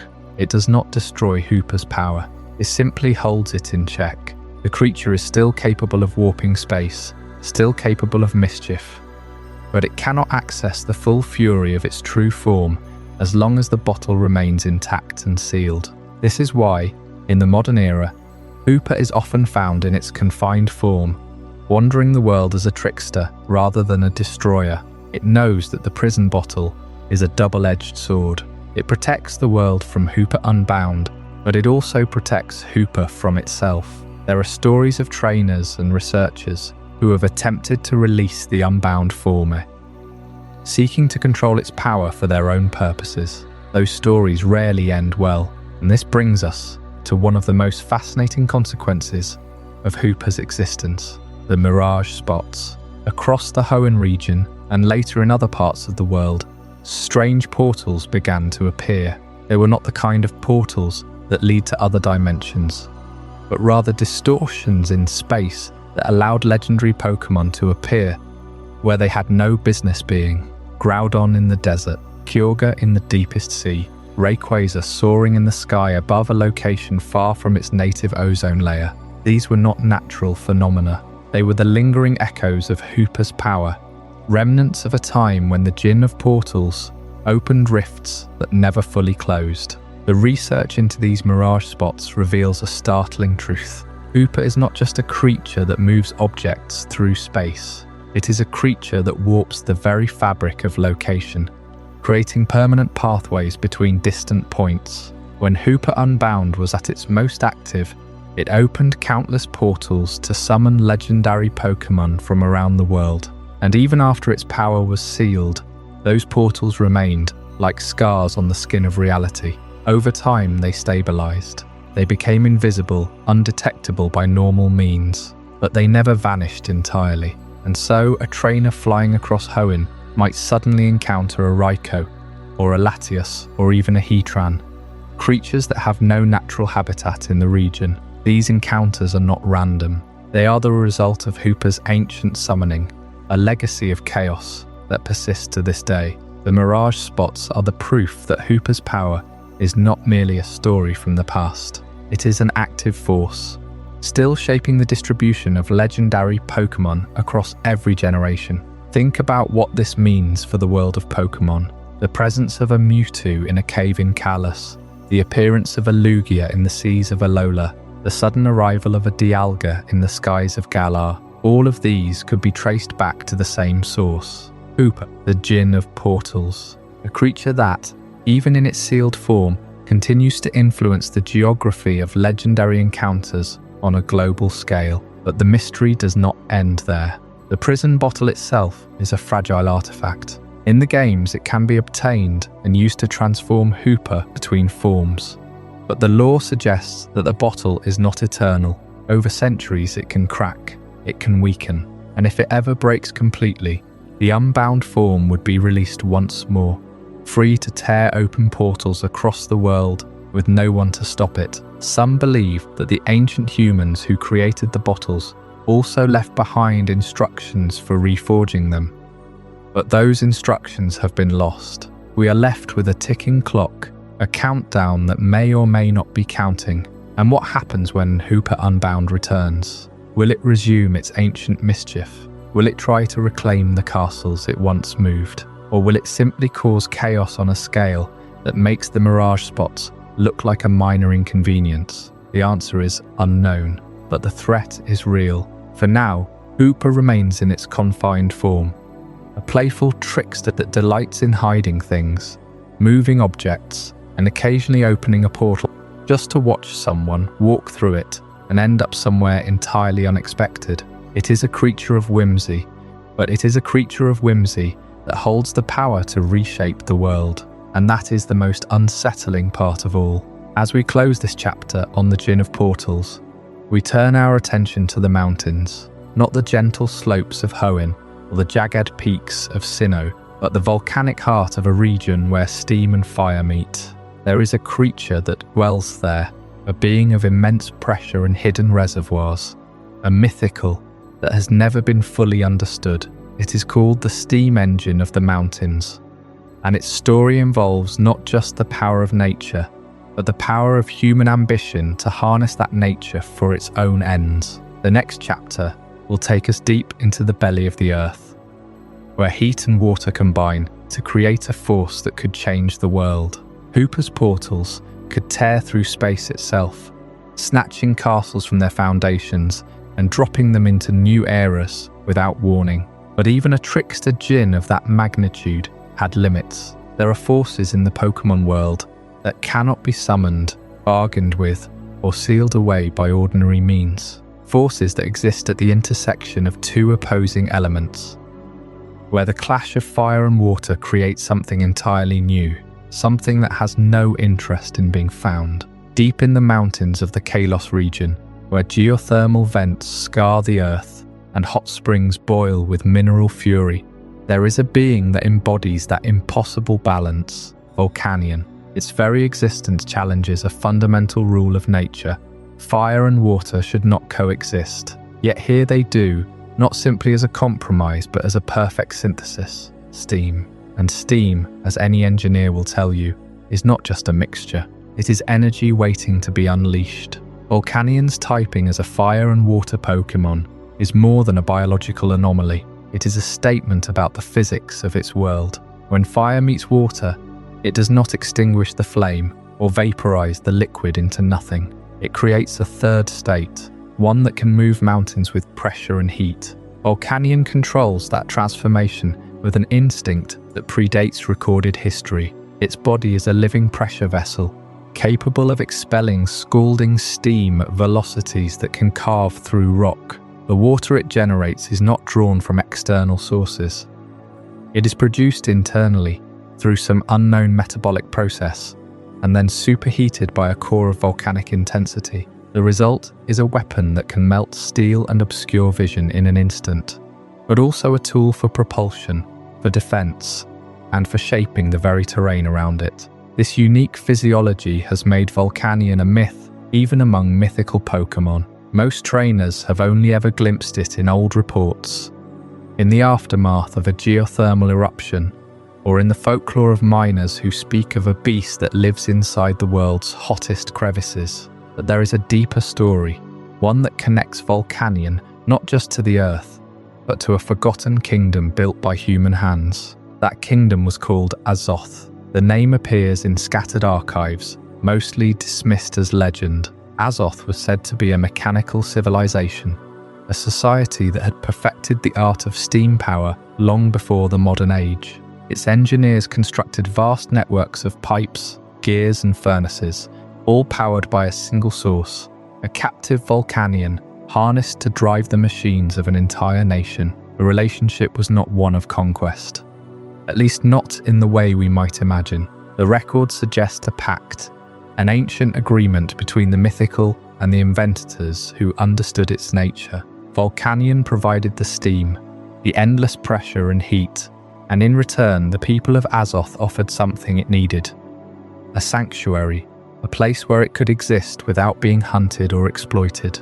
But pacts can be broken, and when they are, the result is devastation. The fall of Azoth is not well documented, but the clues are etched into the geological record. Somewhere beneath the mountains of Kalos, there lies a buried structure, a network of tunnels and chambers that once hummed with industrial life. Now it is a tomb, sealed by volcanic rock and superheated silica fused into obsidian. The theory is that Volcanion, for reasons unknown, withdrew its cooperation.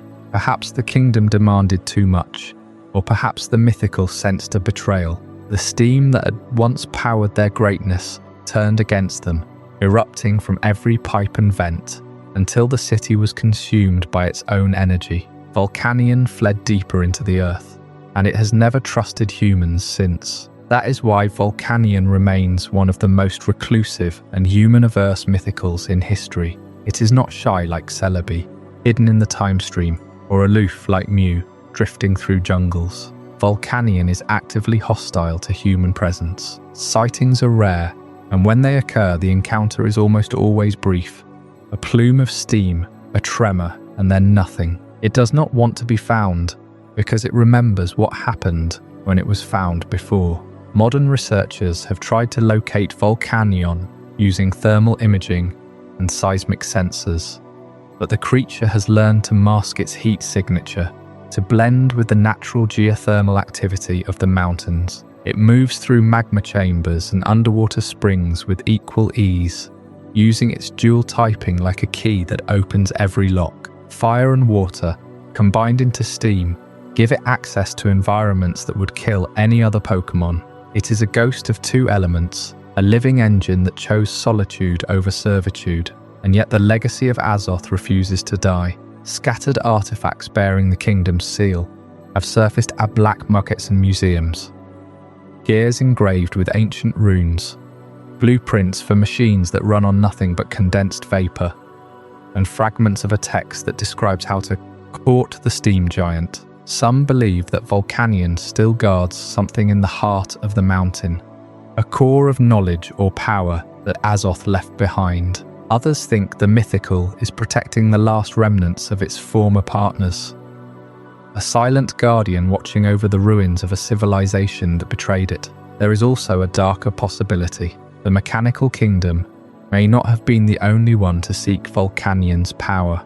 In the modern era, organizations like Team Flare have shown an obsessive interest in harnessing energy from legendary and mythical sources, and deep in the labs of some unknown facility, there are whispers of another project, one that does not rely on capturing a living Volcanion, but on creating something new from the blueprint of its power, an artificial vessel designed to replicate the steam engine of the mountains, without the unpredictable will of the original. That project has a name. It is called the Artificial Soul, and its story is written not in stone, but in circuits and synthetic tissue. The ancient kingdom of Azoth, hidden deep within the mountains of Kalos, was not the only place where human ambition met mechanical wonder. The same royal lineage that forged Volcanion's steam-driven world also left behind a far smaller, far more delicate artifact, a single Pokeball made of iron and carved crystal, and inside it, a being that would challenge the very definition of life itself. This is the story of Majana, the Artificial Soul. 500 years ago, the royal family of Kalos was fascinated by the idea of creating life from metal and gears. They had already seen the power of the ultimate weapon, the cataclysmic device that ended the Great War and brought eternal sorrow to its creator. But what if they could craft something that did not destroy, but instead served as a companion, a guardian, a friend? The king of that era commissioned his greatest engineers to build a mechanical Pokémon, not a living creature altered by science, but an entirely new being, assembled from scratch. Goal was not conquest, it was companionship, and yet that goal carried with it a weight no one expected. The engineers designed a body of steel and brass, with a core of strange, luminous energy they called the Soul Heart. The Soul Heart was the secret. It was not a battery, or a simple power source. It was a vessel meant to hold something far more elusive, a spirit. The legends say that when Majana was first activated, the soul heart began to pulse with a light that seemed to come from somewhere else somewhere, beyond the world of gears and steam. The royal family believed they had succeeded. They had created a true Pokémon, one that could feel, could bond, could love. But the mystery of the soul heart has never been fully solved. How did it work? Where did the energy that animated Magana originate? Some scholars argue that the soul heart is a fragment of a mythical power, perhaps linked to the very essence of life that flows through all Pokémon. Others whisper that it taps into a dimension beyond our own, a place where thoughts and emotions take physical form.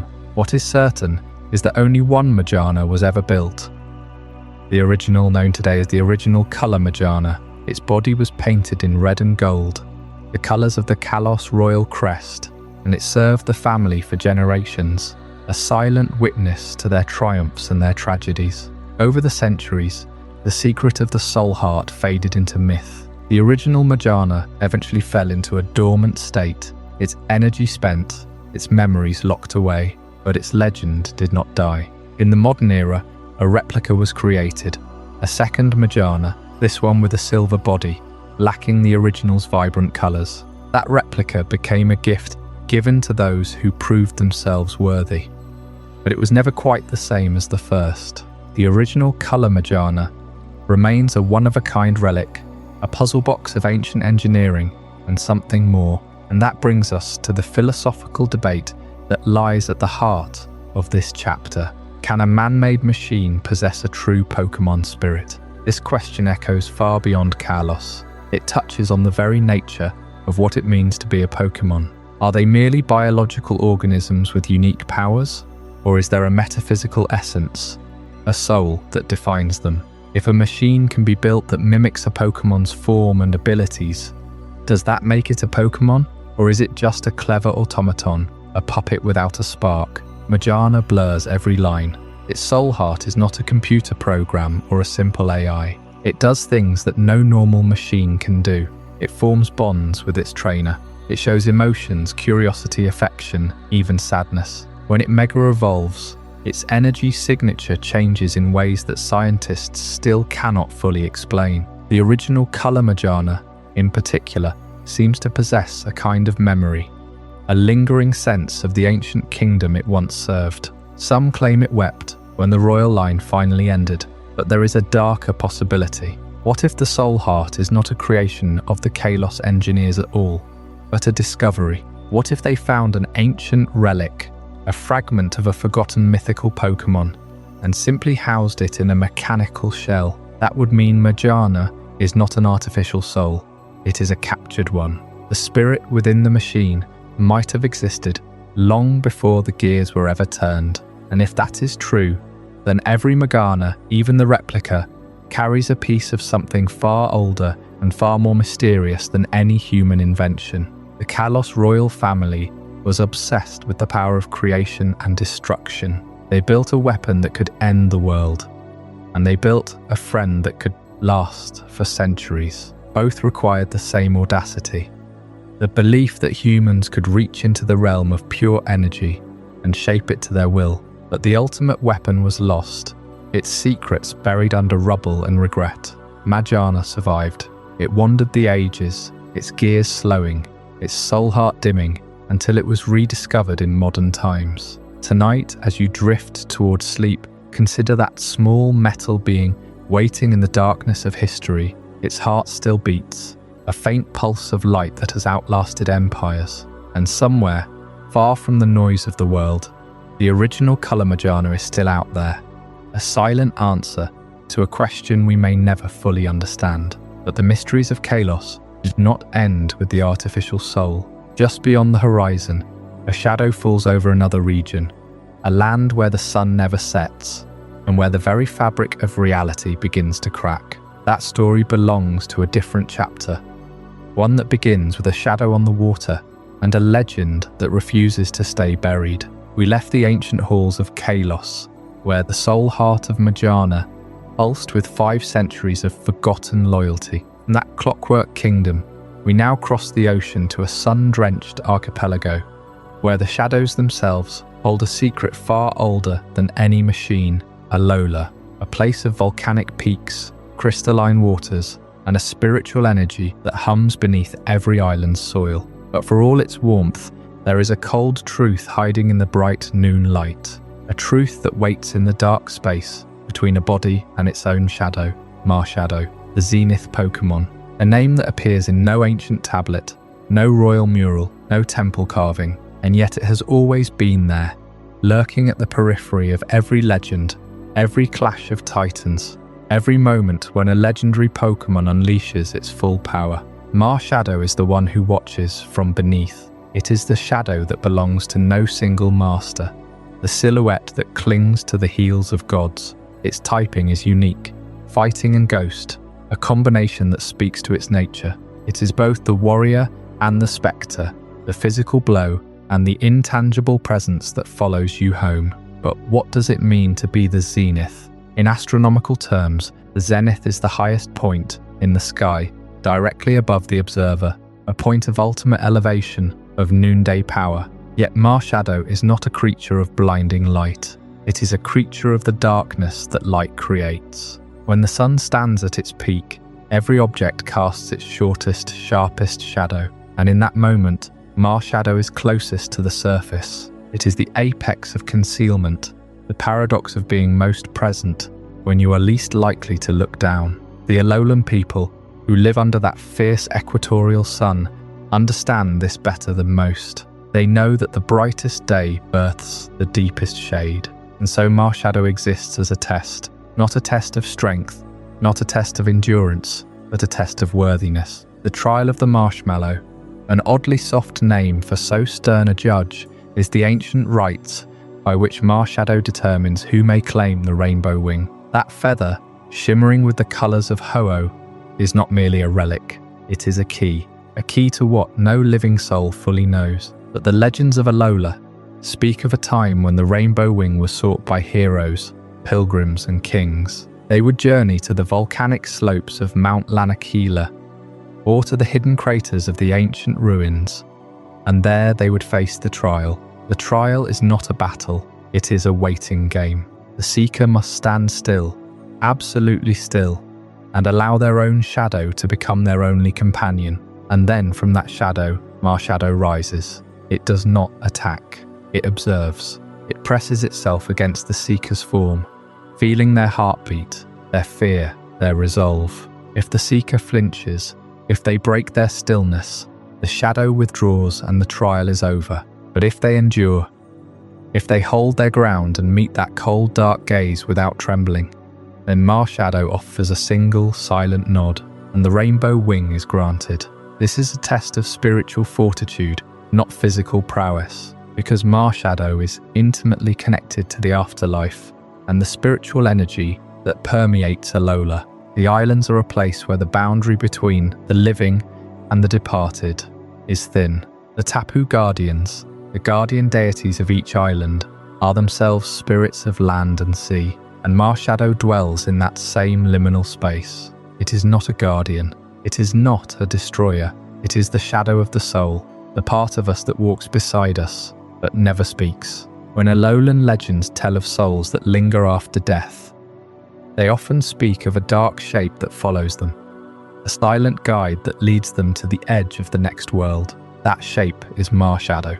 And yet Marshadow is not a Pokémon of sorrow, it is a Pokémon of humility. To be worthy of its gift, you must first admit that you are not the strongest. You must accept that there are beings greater than you, whose shadows you are permitted to stand within. Marshadow hides in the shadows of stronger beings, not as a parasite but as a student. It learns from every legendary clash, every burst of power, every moment of brilliant light. It takes that knowledge into itself and waits. It waits for someone who understands that true strength comes not from standing in the sun, but from knowing when to step into the shade. There is a reason the rainbow wing is so hard to earn. It is not just a trophy, it is a responsibility. Ho-Oh, the rainbow Pokémon, is a being of resurrection and hope. To carry its feather is to carry the promise of renewal. But hope, as any Alolan elder will tell you, is a fragile thing. It must be protected from those who would twist it into greed.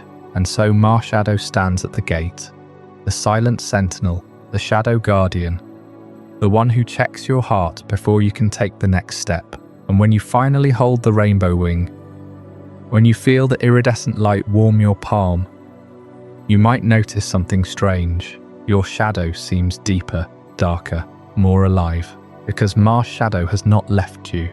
It never truly leaves. It simply steps back into the darkness, waiting for the moment when you need to be tested again. For the journey of a mythical Pokémon seeker is never truly over. Each victory is only the prelude to the next trial, the next shadow, the next silent judgment. From the volcanic shadows of Alola, the path now turns toward a different kind of speed. A bolt of living electricity, a creature that does not hide in darkness, but dances in the blinding flash. The Electric Speedster awaits, and its story is one of raw, unrestrained motion. And so, after Marshadow's trial of shadows, we turn from one who hides in darkness to one who commands the very lightning itself. Zeraora, the thunderclap Pokémon, does not generate electricity the way other electric types do. It has no internal organ dedicated to producing current, no biological battery humming beneath its fur. Instead, Zeraora's power comes from mastery over magnetism, a subtle, almost invisible force that it wields with the precision of a conductor. By manipulating magnetic fields, Zeraora can induce electrical currents in its own body, drawing charge from its surroundings rather than creating it from within. This is why it is never seen storing energy, never caught charging up before a battle.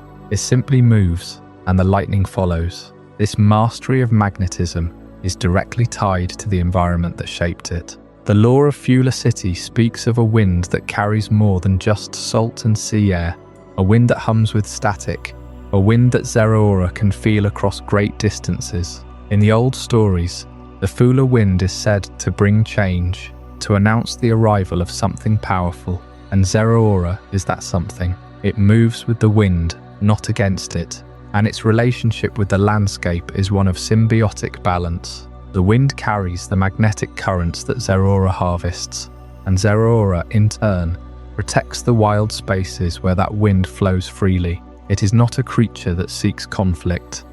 It is a guardian of the charge in the air, a living lightning rod that keeps the natural order intact. In many ways, Zeraora represents the modern style of mythical Pokémon, where the older mythicals were tied to ancient creation, myths, wishes, or cosmic balance. Zeraora is all about speed, agility, and combat.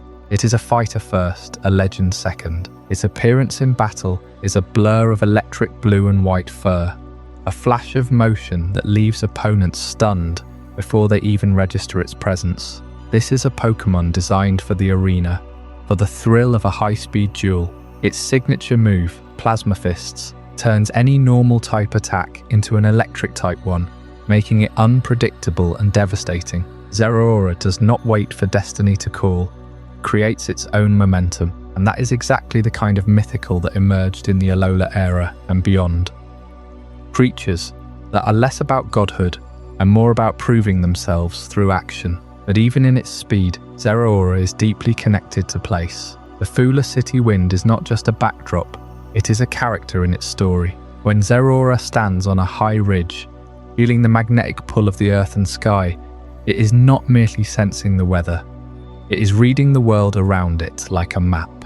It knows where the lightning will strike, long before the first flash. It is this bond with the environment that makes Zeraora not just a fighter, but a protector. It does not hoard its power, it shares it. In the legends of Alola, Zeraora's presence is said to calm storms and guide lost travelers home. So what happens when a mythical Pokémon is not born of wind and lightning, but forged from liquid metal, a being that reshapes itself at will? That story begins with a curious creature that seems almost too simple to be a legend, yet carries within it the potential to evolve into something truly extraordinary. The mystery of the liquid metal is about to take shape. I hope you're as amazed by this as I am. If you want to stay updated on more content like this, make sure to subscribe and join our community of curious minds. Trust me, what's coming next will challenge everything you thought you knew. Zeraora's claws danced with electromagnetic force, bending lightning to its will without a single internal generator. But magnetism is not the only way metal can be mastered. There is a Pokémon whose very body is a living alloy, a creature that bleeds molten steel and shapes itself into hardware.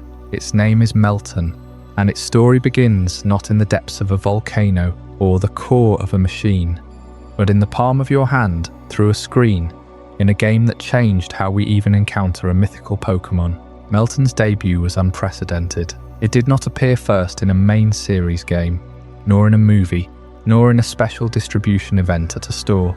It first surfaced in Pokémon Go, the mobile phenomenon that had already redefined the boundaries of the Pokémon world. Players discovered it by capturing a special mystery box, activated by transferring Pokémon from Go to the Nintendo Switch titles Let's Go, Pikachu, and Let's Go, Eevee. For the first time, a mythical Pokémon was tied not to a scripted event or a limited time code, but to a cross-platform ritual, and that ritual linked Melton directly to the ancient world. You see, Meltan is not just a modern invention. Its body is composed of liquid metal, a substance that can shift, harden, and regenerate. Its appearance is humble, a tiny rolling nut with a single red eye, a coiled wire for a tail, and a hexagonal head that resembles a bolt. But that shape is a clue.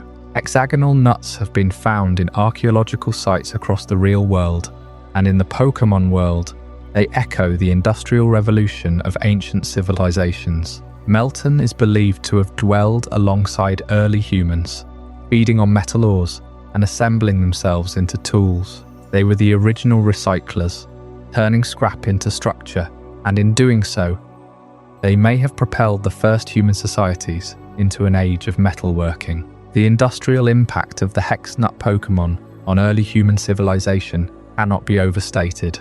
Imagine a village of primitive homes, mud and thatch, wooden tools that splinter and rot. Then a Melton appears, drawn by the metallic deposits in the soil. It eats the raw ore and excretes refined, hardened metal hex nuts, perfect for fastening beams, crafting blades, building bridges. Over generations, humans learned to farm these Pokémon, to herd them, to use their liquid metal as a renewable resource. The legends of the first kingdoms, the first fortresses, the first machines.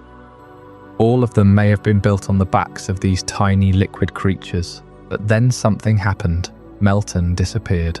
The civilizations that relied on them collapsed or advanced beyond their need. The species retreated, perhaps to the deepest caves, perhaps to the ruins of their own making. For thousands of years, they were considered extinct. A footnote in the fossil record, a myth spoken of in whispers. No one had seen a Melton in recorded history. Until that day in 2018, when a player in New York City opened a mystery box and saw a tiny shimmering nut appear on their screen. The liquid metal mystery had resurfaced. Yet Melton alone could not explain the full scope of this legend, because Melton has the power to evolve. When it collects enough metal, 400 Melton candies worth, in game terms, it undergoes a transformation unlike any other. It fuses with hundreds of other hex nuts, stacking them like building blocks until it becomes Melmetal, a towering behemoth of living metal. Its arms are massive hexagonal fists that can punch through steel. Its body is a tangle of cables and joints. An organic machine that seems less like a Pokémon and more like a golem, born from the assembly line of some forgotten god. The mystery of Melmetal's evolution and why it was lost to time for thousands of years lies in its sheer resource cost. To become Melmetal, a single Melton must consume and incorporate the liquid metal of many others. In the ancient world, this could only happen in places of immense industrial activity. A forge, a mine, a battlefield strewn with metal debris. But such events were rare, and the transformation required not just metal but also a special catalyst, perhaps a human will or a great purpose. When those conditions vanished, Melmetal ceased to appear. The knowledge of how to create it faded from culture, buried under centuries of rust and ruin. But now, in the modern era, we have reawakened that path. Through Pokémon Go and the Let's Go games, players around the world have raised their own Melmetal, the first to walk the earth in millennia, and in doing so, we have touched a thread of history that ties us directly to the first smiths, the first builders, the first dreamers who looked at a lump of liquid metal and saw a future. Yet not all mythical Pokémon emerge from the machinery of civilization. Some are born from the wild heart of the jungle itself, from tangled roots and unseen vines, where survival is a battle against nature's most unforgiving laws. That story is one we will explore next, in the chapter called The Rogue of the Jungle. From the liquid metal mystery of Meltan, we now turn to a very different kind of myth. One that lives not in ancient ruins or digital crossovers, but in the dense, untamed jungles of the Galar region. If Meltan was a story about forgotten evolution and accidental rediscovery, then Zarude is a story about isolation, tribe, and the fierce loyalty of a creature that has no interest in the world of humans. Zarude is not a god. It is not a wish granter or a time traveler. It is a rogue, a survivor, a guardian of a specific place, and that makes it one of the most grounded mythical Pokémon in the entire franchise. To understand Zarude, you need to understand how it differs from almost every other mythical. Most mythicals are singular. They are one of a kind, or they exist in such rare numbers that they might as well be unique. Mew, Celebi, Jirachi, Dare. These are usually presented as solitary beings, often tied to a single legend or a single event. Even when there are hints of multiple individuals, the lore rarely treats them as a population. But Zarude is different. Zarude exists as a troop. It is a species, not an anomaly. This is not a lone creature hiding in a cave or floating through dimensions. This is a social primate, a Pokémon that lives in groups, that raises its young in family units, that has a defined social structure and a territory it will defend with absolute ferocity. The forest of Okoya is the heart of that territory, hidden deep within the Galar region, far from the bustling cities and rolling hills that most people know. This forest is something like a sanctuary, a biological sanctuary in the truest sense of the word. The forest is ancient, its canopy so thick that sunlight barely reaches the ground, and the air is thick with moisture and the sound of unseen life. At the center of this forest lies something extraordinary, a healing spring. The waters of this spring are said to possess remarkable regenerative properties. They can cure wounds, restore vitality, and even reverse the effects of certain poisons. For the Zarude troop, the spring is not just a water source. It is the lifeblood of their home. It is the reason the forest can support such a rich ecosystem. And it is the reason the Zarude have survived in this place for generations. But there is another layer to this story, and it is one that sets Zarude apart in a more emotional sense. Among the Zarude troop, there is a variant known as the Dada Zarude. The name itself hints at something deeper. Dada in many languages is a child's word for father, and that is precisely what the Dada Zarude is.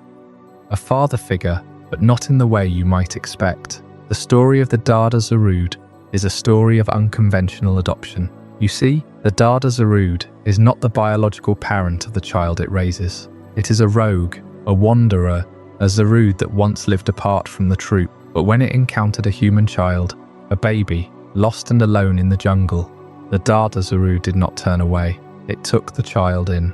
It raised the child as its own, teaching the human to survive in the wild, to understand the language of the jungle, to respect the rhythms of the forest. This is not a story of a Pokémon simply being friendly. This is a story of tribalism. The Zarude are not tame creatures. They are fierce, territorial, and wary of outsiders. But within their own troop, they are capable of profound loyalty and compassion. The Dada Zarude chose to adopt a child from a different species entirely. That act, raising a human as part of a Zarude family, is a remarkable testament to the emotional depth of these Pokémon. It is a story that challenges the way we think about mythical Pokémon. They are not just repositories of ancient power or cosmic significance. They can also be parents, protectors, and members of a community. The forest of Okoye, with its healing spring, becomes more than just a location. It becomes a character in its own right. A place where life is sustained, where the boundaries between species blur, and where a rogue Zarude found a purpose that no myth had ever predicted. The spring does not just heal bodies, it heals divides. It provides a neutral ground, a source of life that all creatures in the forest depend on. And for the Dada Zarude, it was the backdrop for a story of unconventional adoption that would reshape a human life forever. Zarude's existence as a troop, rather than a singular entity, is crucial to understanding its place in the lore. It is not a god that descends from the heavens. It is not a legendary beast that awakens once a millennium. It is a living, breathing member of an ecosystem, a creature with a family and a home. That makes it feel more real, more relatable, and in some ways more mysterious than the cosmic beings that often dominate mythical discussions. Because the mystery of Zarude is not about where it came from or what it can do. The mystery is about what it chooses to protect and why. And as we leave the humid canopy of the forest of Okoye, our journey takes us to a place far colder, far more isolated. The heart of the Tundra, a vast frozen expanse where another mythical waits, one whose loneliness is so profound that it may have shaped the very landscape around it. But that is a story for another night. We left the jungle of Galar's distant past, where Zarude watched over its forest and its adopted child, a story of instinct and unexpected love. But there is another story in Galar, one that predates even the darkest day. A tale that begins not in the deep green, but in the white silence of the crowned tundra. This is the legend of a king who could not hold onto his throne. Not because he was weak, but because he was forgotten. Long before the Galar region was known for its stadiums, its Dynamax energy, or even the industrial hum of Hammerlock, there was a high king. His name was Calyrex. And unlike the human monarchs that would later rule the land, Calyrex was a Pokémon, a mythical Pokémon of immense power, but a power that came with a strange and fragile condition. His strength was tied directly to the memory and faith of the people he ruled. Calyrex was not a tyrant. It did not command through fear or force. It governed with a gentle wisdom, sensing the needs of the land and its inhabitants. It could calm storms with a thought and coax the frozen soil into giving up its harvest. Under Calyrex's reign, the crowned tundra was not the barren, bitter wilderness you might imagine. It was a kingdom of plenty, where the long winters were short and the growing season was generous. The people of that time did not call it a mythical Pokémon. They called it their king, and by its side were two magnificent steeds. One was Glastria, the pale horse of pure ice, whose breath could freeze a river solid in a single sigh. The other was Spectria, the shadowy mare of the night, whose hooves left no prints, and whose mane gleamed like a phantom moon. These were the steeds of bounty, and they were bound to Calyrex not as servants, but as partners in a sacred trust. Together, they would ride through the tundra, and wherever their path touched the earth, crops would sprout, berries would ripen, and the chill of autumn would hold off just a little longer. But as the generations passed, something changed. Human memory is a fragile thing. The stories of the High King, once told around every hearth, became myths, then whispers, then nothing at all. People began to rely on their own machines, their own crops, their own ingenuity. They forgot that a Pokémon had once been their ruler. And as the faith faded, so did Calyrex's power. The king who had once commanded the seasons grew weak, its form shrinking, its influence diminishing, until it could barely maintain its own existence. This is the heart of the tragedy. A mythical Pokémon's strength is not just its own. It is a reflection of the belief placed in it. Without worship, without remembrance, even a god can wither. Calyrex retreated into the deepest part of the crowned tundra, near the frozen lake of Frizzington, a small village that still clung to old traditions, but had long forgotten the true nature of its benefactor. The land grew harsh, the harvests failed. The people of Frizzington struggled, not knowing that the source of their prosperity had been a living being they no longer believed in. Then came a challenger, a trainer perhaps, or a wanderer, someone who carried the faintest echo of the ancient stories. When they found Calyrex, it was a pitiful sight. A small green creature, barely larger than a doll, with a head shaped like a bulb and eyes that held the weary wisdom of 1,000 years. It spoke in a voice that was both regal and desperate. It needed help, not to fight a battle, but to be remembered. Calyrex revealed that its power could be restored if someone would carry the reins of unity. These were not ordinary reins. They were a metaphysical artifact, a binding of wills, a promise between two beings. When Calyrex touched the reins, it could fuse with one of its steeds, merging their essences into a single towering form. If it bonded with Glastria, it became Ice Rider Calyrex, a frost giant that could freeze the sky itself. If it bonded with Spectria, it became Shadow Rider Calyrex, a phantom sovereign that could drift through the dreams of mortals. But the fusion required more than physical proximity. It required trust. And it required that the people of Freezington once again believe. So the journey began. The trainer helped Calyrex prove itself to the village. They showed the villagers that the strange little Pokémon was no myth, but a living being that had given them everything. They witnessed the fusion, the moment when the steed and the king became one, a flash of light that rekindled an ancient pact. And as the fused form of Calyrex stood tall over the frozen fields, a warmth spread through the soil. The harvests returned, the tundra bloomed. But this is not just a story of a king reclaiming a throne. It is a meditation on what it means to be a mythical Pokémon. Calyrex's power is not innate and independent. It is a symbiotic relationship with faith. Lose that faith and the power fades. This is why so many mythical Pokémon are hidden, why they are elusive, why they appear only to those who are willing to believe. They are not merely rare creatures to be caught.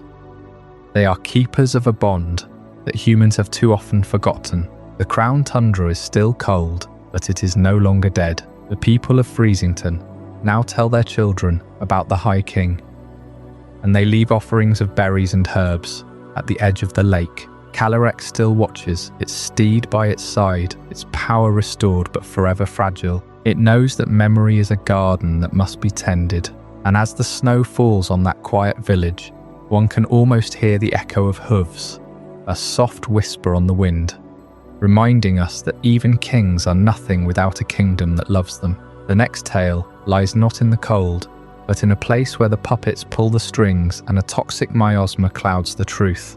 A story we will call The Toxic Puppet Master. And so, from the High King of Galar who lost his crown to the passage of time and fading faith, we turn now to a different kind of ruler, who never sought a throne, but instead wove a web of control from the shadows. This is the story of a tiny toxic puppet master, and a myth that was never meant to be a hero's tale at all. In the land of Kitakami, a region steeped in ancient Eastern folklore, there is a story that the people tell quietly, if they tell it at all. It is not the kind of legend you find carved on stone tablets or recited at festivals. It is darker, more unsettling, and it centers on a small poison ghost-type Pokémon named Pecorant. To understand Pecorant, you have to understand the Mochi Mochi incident, a term that sounds almost childlike, but hides a narrative of manipulation, greed, and the subversion of everything we think we know about heroes.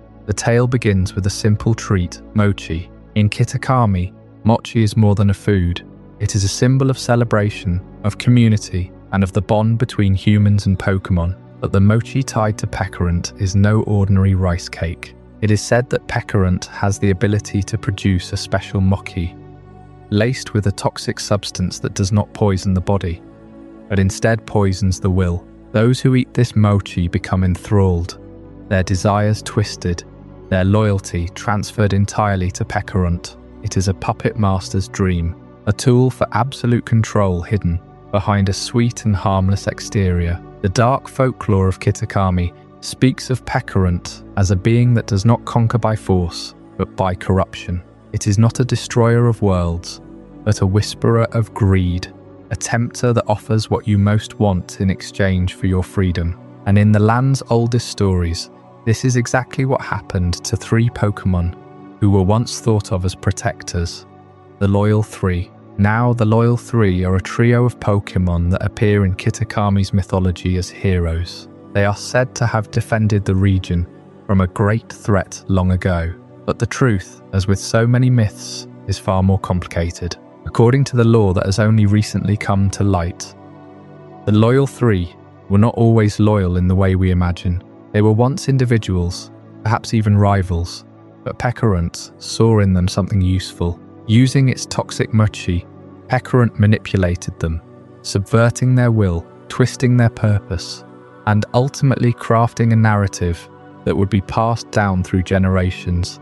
A narrative of heroism that was nothing more than a mask for control. This is the subversion of the hero narrative at its most insidious. The Loyal 3 did not choose to be heroes. They were made into puppets, their heroic deeds scripted by the very entity that enslaved them. And the people of Kitakami, grateful for the protection they believed they received, unknowingly celebrated a lie. The mochi, offered as a symbol of thanks, became a chain that bound the region to Pecharunt's influence. But how does this connect to the broader world of Pokémon, and specifically to the Paldea region? The answer lies in the threads of ancient Eastern myths of greed and control that stretch across continents. Paldea, a region far to the west, is home to the great crater of Area Zero, a place of paradox and primal energy. And yet, Pecharunt's story echoes themes found in Paldea's own legends.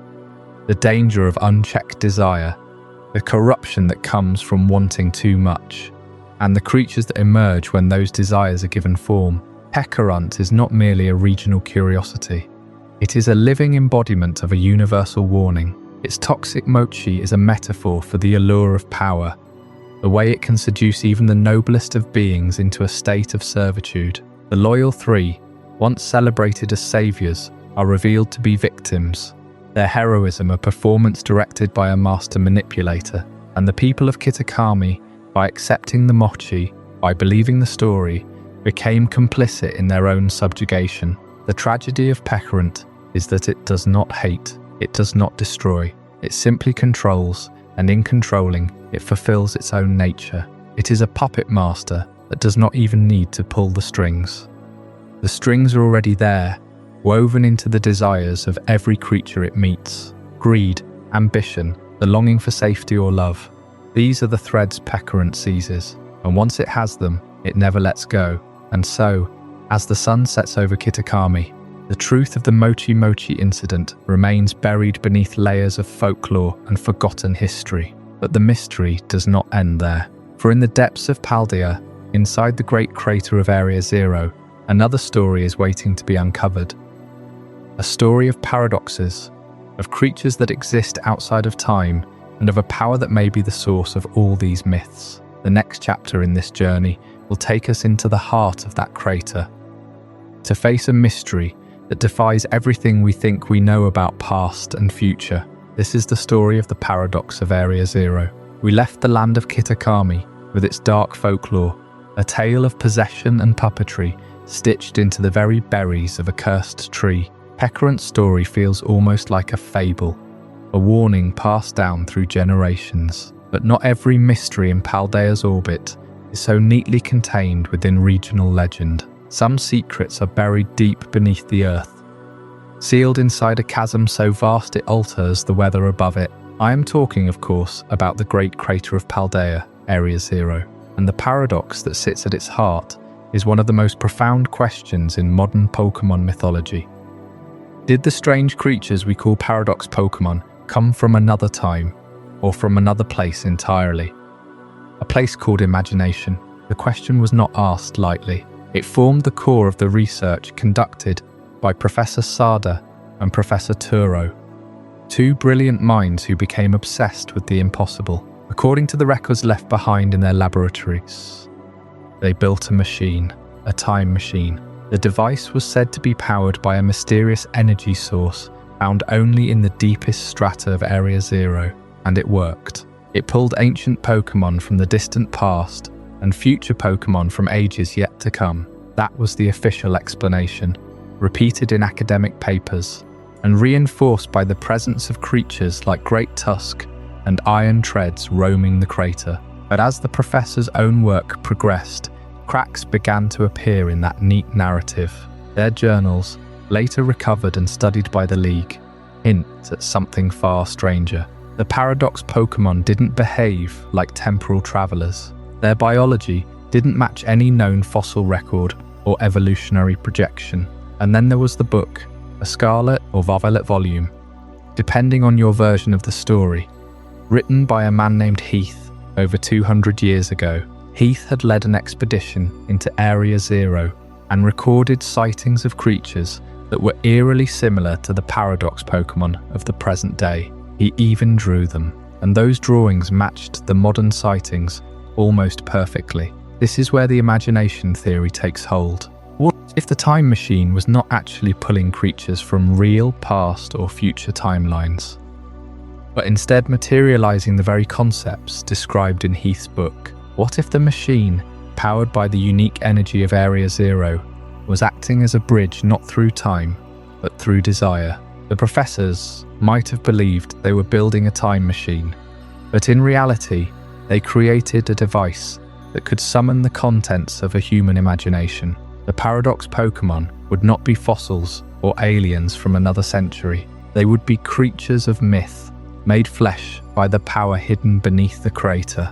That hidden power has a name, and it is Terrapagos. This mythical Pokémon is the true source of the terrestrial phenomenon, the crystalline energy that coats Pokémon across Paldea. According to the oldest legends, Terrapagos slumbered for eons in the depths of Area Zero.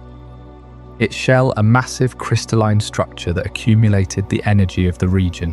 When it awakened, or when its power was tapped by the research facility, the world above began to shimmer with Terra crystals. The professors built their machine directly above Terrapagos's resting place. They used its energy as fuel, and it was that same energy, I believe, that allowed their machine to translate thought into reality. Heath's hidden notes, sealed away in the indigo disc, tell a chilling story. He and his team descended into the crater and found not just the crystals, but the living creatures themselves. He described them as anomalies that defied classification. He noted that they seemed to exist in a state of flux, as if they were not fully anchored to this world. Later scientists at the Indigo Disc Academy studied the biological material recovered from those expeditions and confirmed that the cells of Paradox Pokémon contain unusual crystalline structures similar to the Terra crystals. They are not ordinary Pokémon. They are, in a very real sense, creatures of pure energy given form. The Indigo Disc itself, a massive floating island of technology and research, was built to study these anomalies. It houses the terrarium, a sealed environment where the ecosystem has been artificially constructed using Terra energy, and somewhere deep within its core, the true form of Terrapagos can be seen, still dormant, still radiating the power that makes all of this possible. The scientists there are still debating the nature of the paradox. Some cling to the time machine theory because it is simpler, more digestible. But the evidence for the imagination theory grows stronger with every new discovery. What makes this debate so important is not just the origin of Paradox Pokémon, it is the implication that a mythical Pokémon, Terrapagos, can warp reality on a scale that rivals even Arceus. Arceus created the cosmos out of nothing. Terrapagos appears to create realities out of thought. If that is true, then every myth, every legend, every half-remembered bedtime story in the Pokémon world might have a seed of literal truth buried inside it. The Great Crater is not just a hole in the ground. It is a wound in reality, a place where the boundaries between what is real and what is imagined become dangerously thin. If one mythical Pokémon can do that, what else might be waiting in the dark corners of the multiverse? The paradox of Area Zero is not a closed case. It is an open door, and stepping through that door, we begin to glimpse an even larger theory, one that connects all of these ancient mysteries into a single, breathtaking framework. The next chapter will pull back the curtain on that framework and explore what happens when the boundaries between worlds, break down completely. It is called the Multiverse Theory, and it will change everything you thought you knew about the nature of reality in the world of Pokémon. The great crater of Paldea left us with a question that refuses to settle. Was Area Zero a window into the past, a portal to the future, or a mirror held up to the imagination itself? Terrapagos, the hidden heart of that energy, seemed to bend possibility around it, as if the crystal shell was less a barrier than a lens.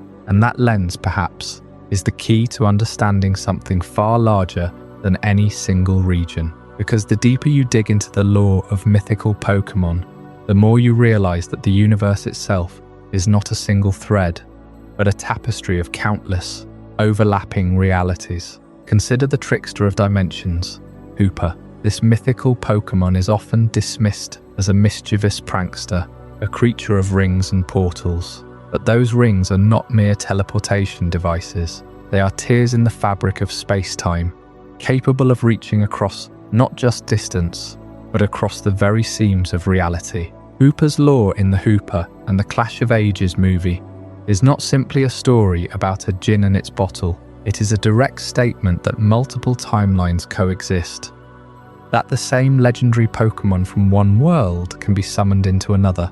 Hooper doesn't just travel, it cross-references the multiverse, and that ability, that power to pull a primal Groudon from one timeline into the sky of another, proves that the Pokémon world is not a single story, but a library of them. But if Hooper is the keyhole, then Arceus is the door. The creator of all, according to Sinnoh and Hisui lore, emerged from an egg in a void of chaos. It shaped time, space, and antimatter.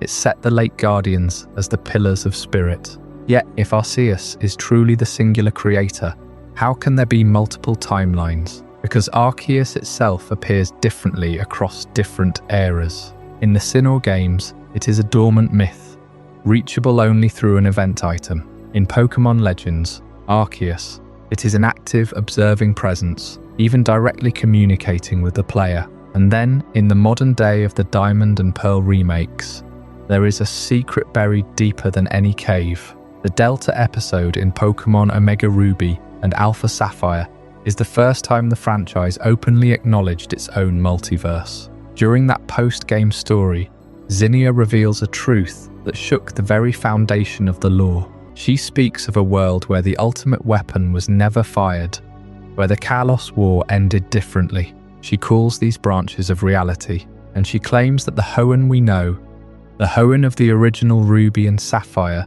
is not the same Hoenn as the one of the remakes. They are parallel timelines. The proof: the existence of Mega Evolution. In the original timeline, Mega Evolution never occurred. In the new timeline it does, and the catalyst for this divergence, a mythical Pokémon. Not directly, but the connection is unmistakable. The Delta episode revolves around Rayquaza, a legendary, but it is the revelation of the multiverse itself that opens the door for mythicals to have radically different roles. Why do some mythicals appear in certain timelines, but are completely absent in others? Think of Mew. In the core games, Mew is a hidden secret in the Kanto region, accessible only through glitches or events. Yet in the Pokémon Origins animated special, Mew is actively pursued by Team Rocket, and in the movies, is a central figure. But in the timeline of the Unova games, Mew is never mentioned. It simply does not factor into the narrative. This is not an oversight.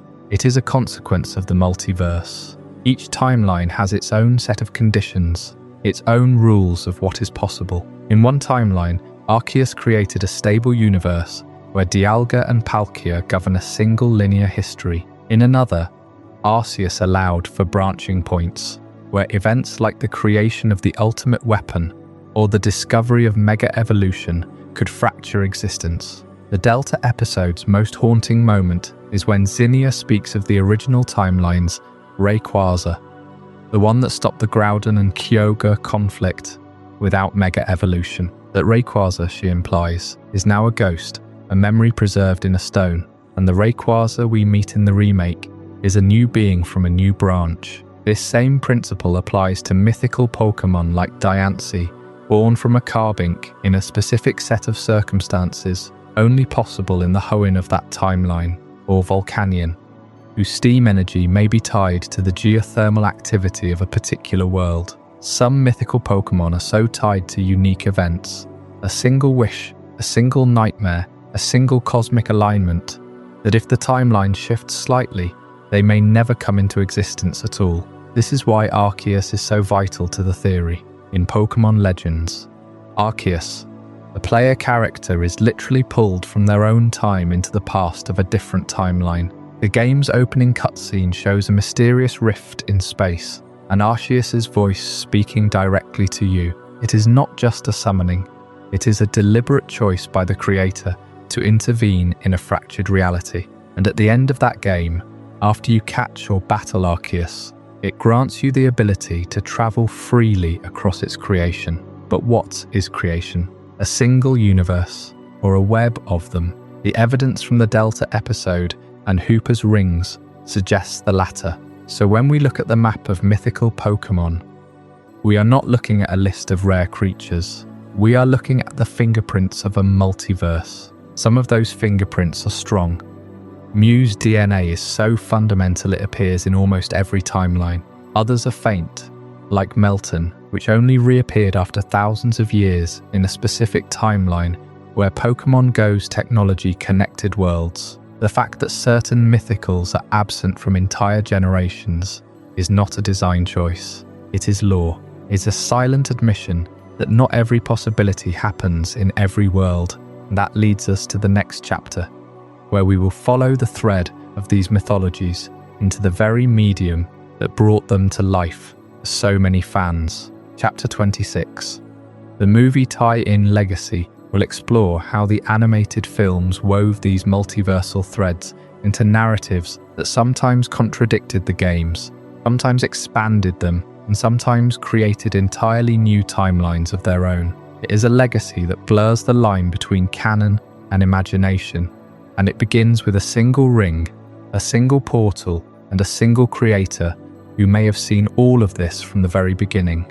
We left off in a universe of branching timelines, where Hooper's rings connected dimensions, and Arceus stood at the axis of all reality. But if the games gave us the framework of these cosmic truths, it was a different medium entirely that breathed soul into the beings themselves. The movie theatre became the true origin point for how we came to know mythical Pokémon.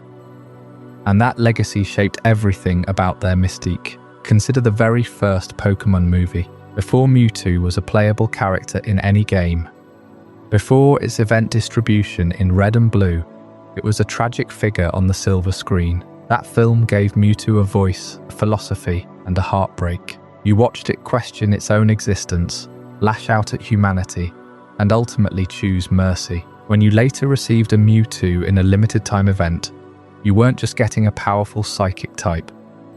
You were carrying a memory of that story. The games never provided that narrative. They handed you a level 70 Mewtwo and said, "Here it is." But the movie said, "Here is who it is." This pattern repeated with nearly every mythical that followed. Celebi in the fourth movie was not merely a time-traveling grass type. It was a gentle forest guardian, a friend to a boy from the past, and a creature that could heal or destroy depending on who wielded its power.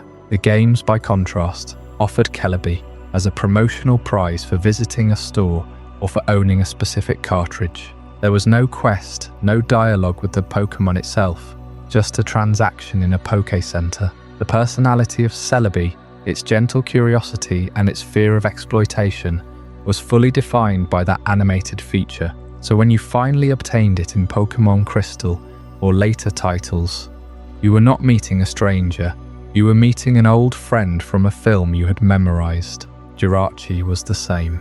Its movie, Jirachi Wishmaker, gave it a childlike innocence and a terrible vulnerability. It could grant wishes, but its power came at a cost. The film used that premise to explore trust and sacrifice. In the games, Jirachi was a random event Pokémon received from a promotional disc or a serial code.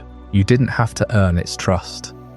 You just had to be at the right place at the right time. The rarity of that experience, the fact that you could only get Jirachi on one day at a Toys R Us or from a special bonus disc, created an aura of exclusivity. But the emotional core of the Pokémon was forged in the movie theatre, not in the game code. This is where the event-only frustration becomes central to the entire legacy. The games intentionally locked mythical Pokémon behind distribution events, often with no in-game story to explain their presence. You would receive a wonder card, a brief message from a delivery person, and then the Pokémon would simply appear in your party.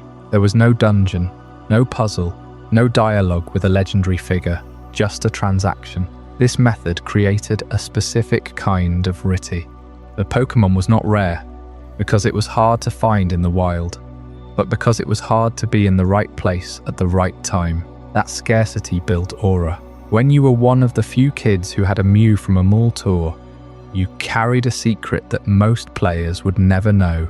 The event-only model made mythicals feel like relics of a bygone era, even when they were brand new.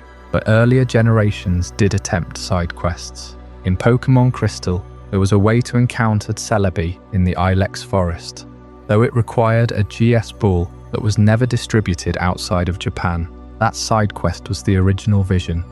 Hide the mythical behind a puzzle, a mystery, a narrative. Similarly, in Pokémon Platinum, there was an event for the Azure Flute to catch Arceus, but the item was never officially distributed. The intent was there, create a story-driven encounter, but the execution faltered. Slowly the side quests vanished. By the time of Generation 5, mythicals like Victini were tied to a small in-game side quest in the Liberty Garden, but that too was locked to early adopters. The pattern that emerged was one of diminishing returns. The games moved away from hidden dungeons and toward the delivery man in the Pokémon Center. The delivery man became the new face of mythical Pokémon. Why did this happen? Partly because of logistics. Distributing hundreds of thousands of event items over Wi-Fi was easier than patching entire dungeons into games. But the consequence was a shift in the very identity of these beings. Without a story in the games, they became blank slates, powerful, rare, but emotionally hollow. The movies filled that void. Every year a new film gave a mythical a personality, a reason to exist beyond its stats. Darkrai in The Rise of Darkrai was a protector, not a villain. Shaman in Giratina and the Sky Warrior was a stubborn, proud little creature that learned to trust. Manaphy in Pokémon Ranger and the Temple of the Sea was a tiny, helpless prince that needed to be returned to its home. These films did more than advertise the Pokémon. They built the emotional architecture that would define them for years to come. The frustration for many fans, myself included, was that the games never caught up. You could watch Darkrai save the world in a movie, but when you finally got one through an event, its behavior was identical to any other Pokémon. It had no unique dialogue, no special cutscene, no acknowledgement of its heroism. The disconnect between the cinematic myth and the in-game reality grew wider with each generation, and yet that very disconnect also deepened the mystery. If you had only played the games, you would never know why Darkrai caused nightmares. If you had only watched the movie, you would never understand its battle mechanics. The two halves of the mythical experience, story and gameplay, were split across different media. You had to be both a player and a viewer to truly know the Pokémon. This legacy is not just a curiosity. It shaped how the franchise treats its rarest creatures. The movies gave them voice and heart. The events gave them exclusivity and prestige. Together, they created an aura that no legendary Pokémon has ever quite matched. You don't see a Mew and think of its stats. You think of the little pink creature that danced through ancient ruins and held the DNA of all existence. You don't see a Celebi and think of its type. You think of the time traveler who wept over a burnt forest. The movies defined these personalities more than the games ever could. And now, as we look forward, the question is whether that legacy will continue. The modern era has begun to merge the two worlds, with in-game story events for Pokémon like Melton and Melmetal, and with side quests for Pekarunt in the Teal Mask. The delivery man may finally be retiring, but the movie tie-in legacy remains the foundation. It is the reason we care about these beings at all. That brings us to the next chapter, where we turn our eyes forward. The future of mythical Pokémon is uncertain, but one thing is clear. The stories we tell about them change just as much as the creatures themselves. In Chapter 27, we will explore exactly what lies ahead in the landscape of myth. We left off with a question that has haunted the Pokémon fanbase for decades. If the movies define the personalities of mythical Pokémon more than the games, and if distribution methods have made these beings feel like rare, almost untouchable secrets, then what happens when the well of known mythicals runs dry? The franchise has been carefully building a mythology for nearly 30 years, but there are still cracks in the foundation, gaps in the timeline that feel deliberate, and it is in those gaps that the future of mythical Pokémon will be born. The most obvious place to start is Kalos, the region of elegance, beauty, and a hidden war that nearly destroyed the world. Kalos was introduced in Generation 6, and it gave us Diancie, Hooper, and Volcanion, but it also gave us the ultimate weapon, AZ, and the ghost of a conflict that reshaped the land itself. Yet the mythical Pokémon of Kalos never fully connected to that war in the way fans expected. Diancie is a crystallized mutation of Carbink,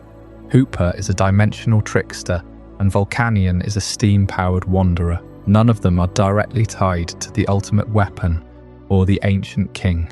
That feels like a deliberate omission, a thread left hanging for a future story. And now, with the announcement of Pokémon Legends, we are finally returning to Kalos, but not the Kalos of the present. Legends games deal with the past, with the origins of a region's mythology. If Legends, Arceus gave us the birth of Sinnoh's creation myth, then Legends will likely give us the birth of Kalos's most devastating secret. The ultimate weapon was built in a time of war, powered by the life energy of Pokémon. That weapon was a machine, but it was also a catalyst. What if the weapon's activation created or awakened a mythical Pokémon that has remained dormant ever since? What if the weapon itself was a fragment of a greater power? Consider the lore of the Kalos region. There are stones, megastones, that channel energy through a bond between trainer and Pokémon. That energy is called Infinity Energy,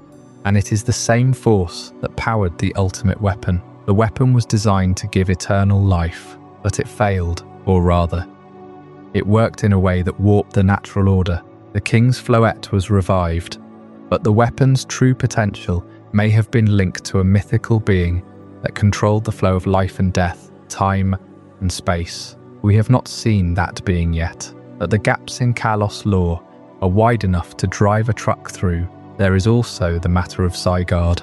Zygarde is the Order Pokémon, the guardian of the ecosystem, but it was introduced in a fragmented way, with cells and cores scattered across Kalos. It never received a full story in the main games, only a minimal role in the anime and a post-game side quest. Zygarde is a legendary, not a mythical, but its connection to the Kalos region and its unfinished narrative suggests that the true myth of Kalos is still waiting to be uncovered.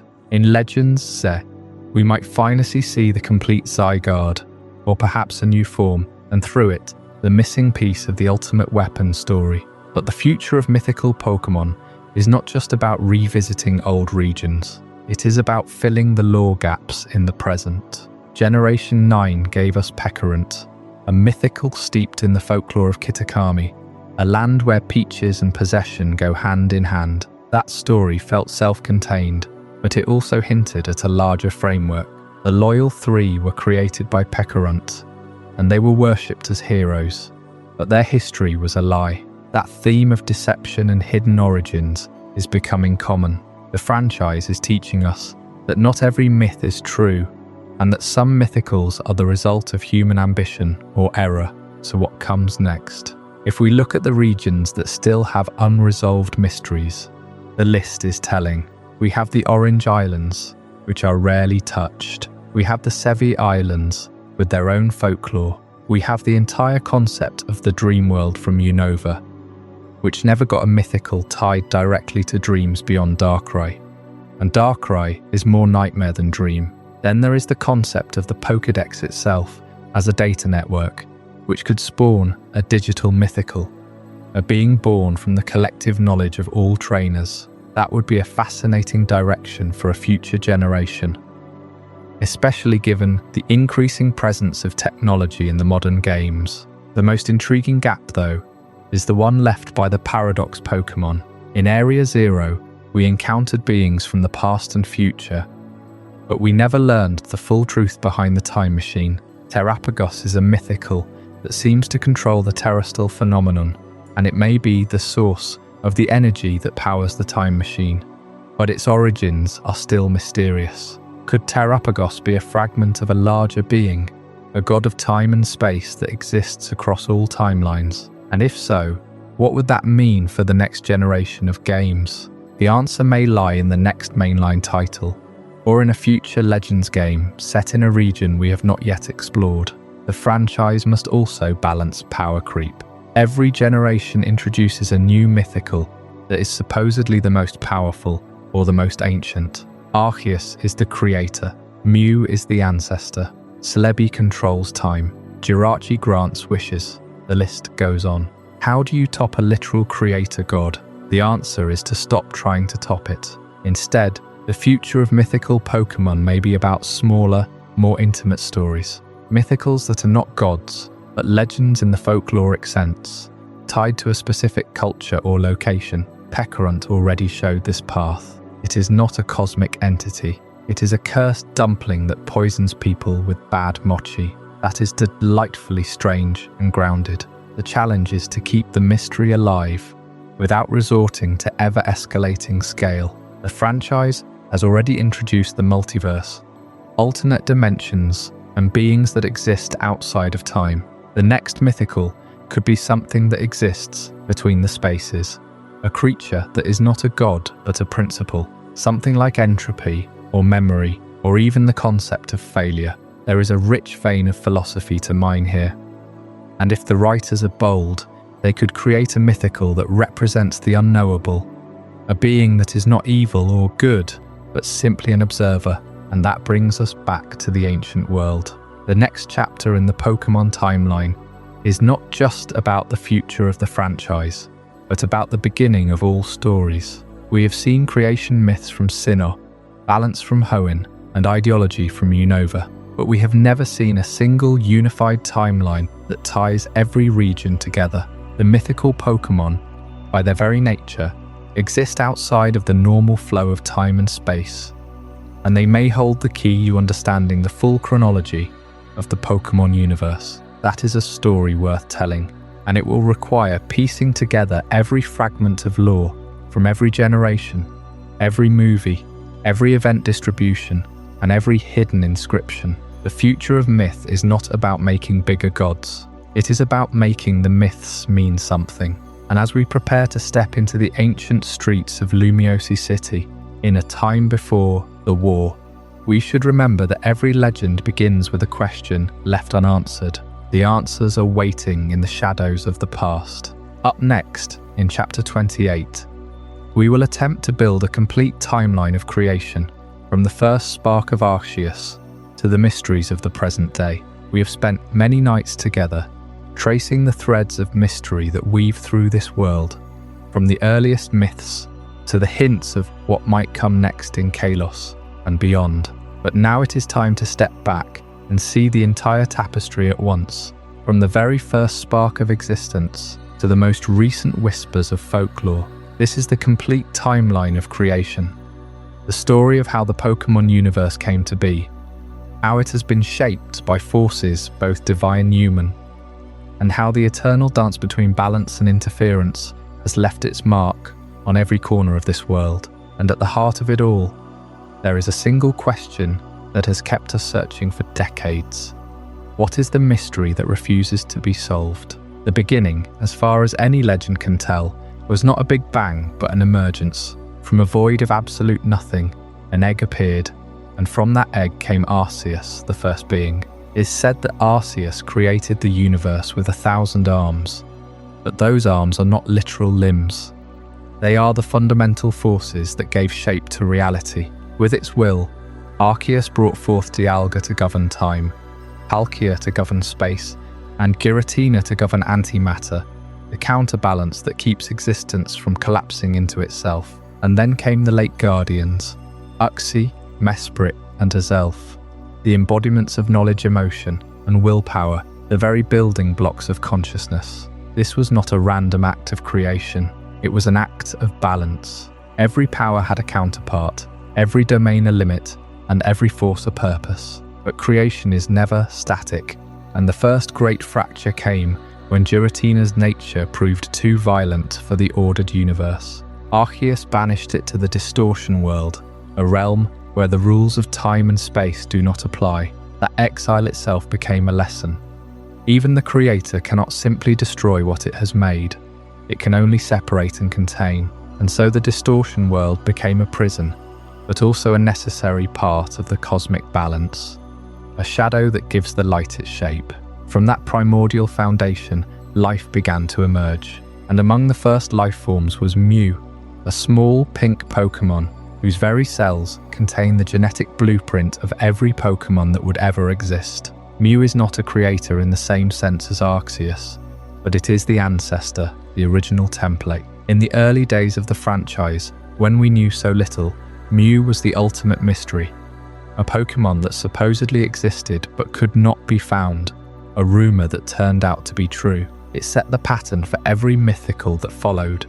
Hidden, powerful, and tied to the deepest questions of origin. As the world grew older, the forces of nature asserted themselves. In the Hoenn region, Groudon raised the continents from the sea, and Kyogre filled the oceans with water, each expanding its domain until they clashed in a primal war that nearly tore the planet apart. Rayquaza, the Sky Guardian, descended from the ozone layer to quell their battle, restoring equilibrium by force. That story is not just about powerful beings. It is about the necessity of a mediator, a third party that steps in when two opposing forces lose sight of the bigger picture. It is a theme that will repeat itself in countless forms throughout history. Centuries passed, civilizations rose and fell, and with them came new myths. In Unova, an ancient dragon was said to have served a single hero.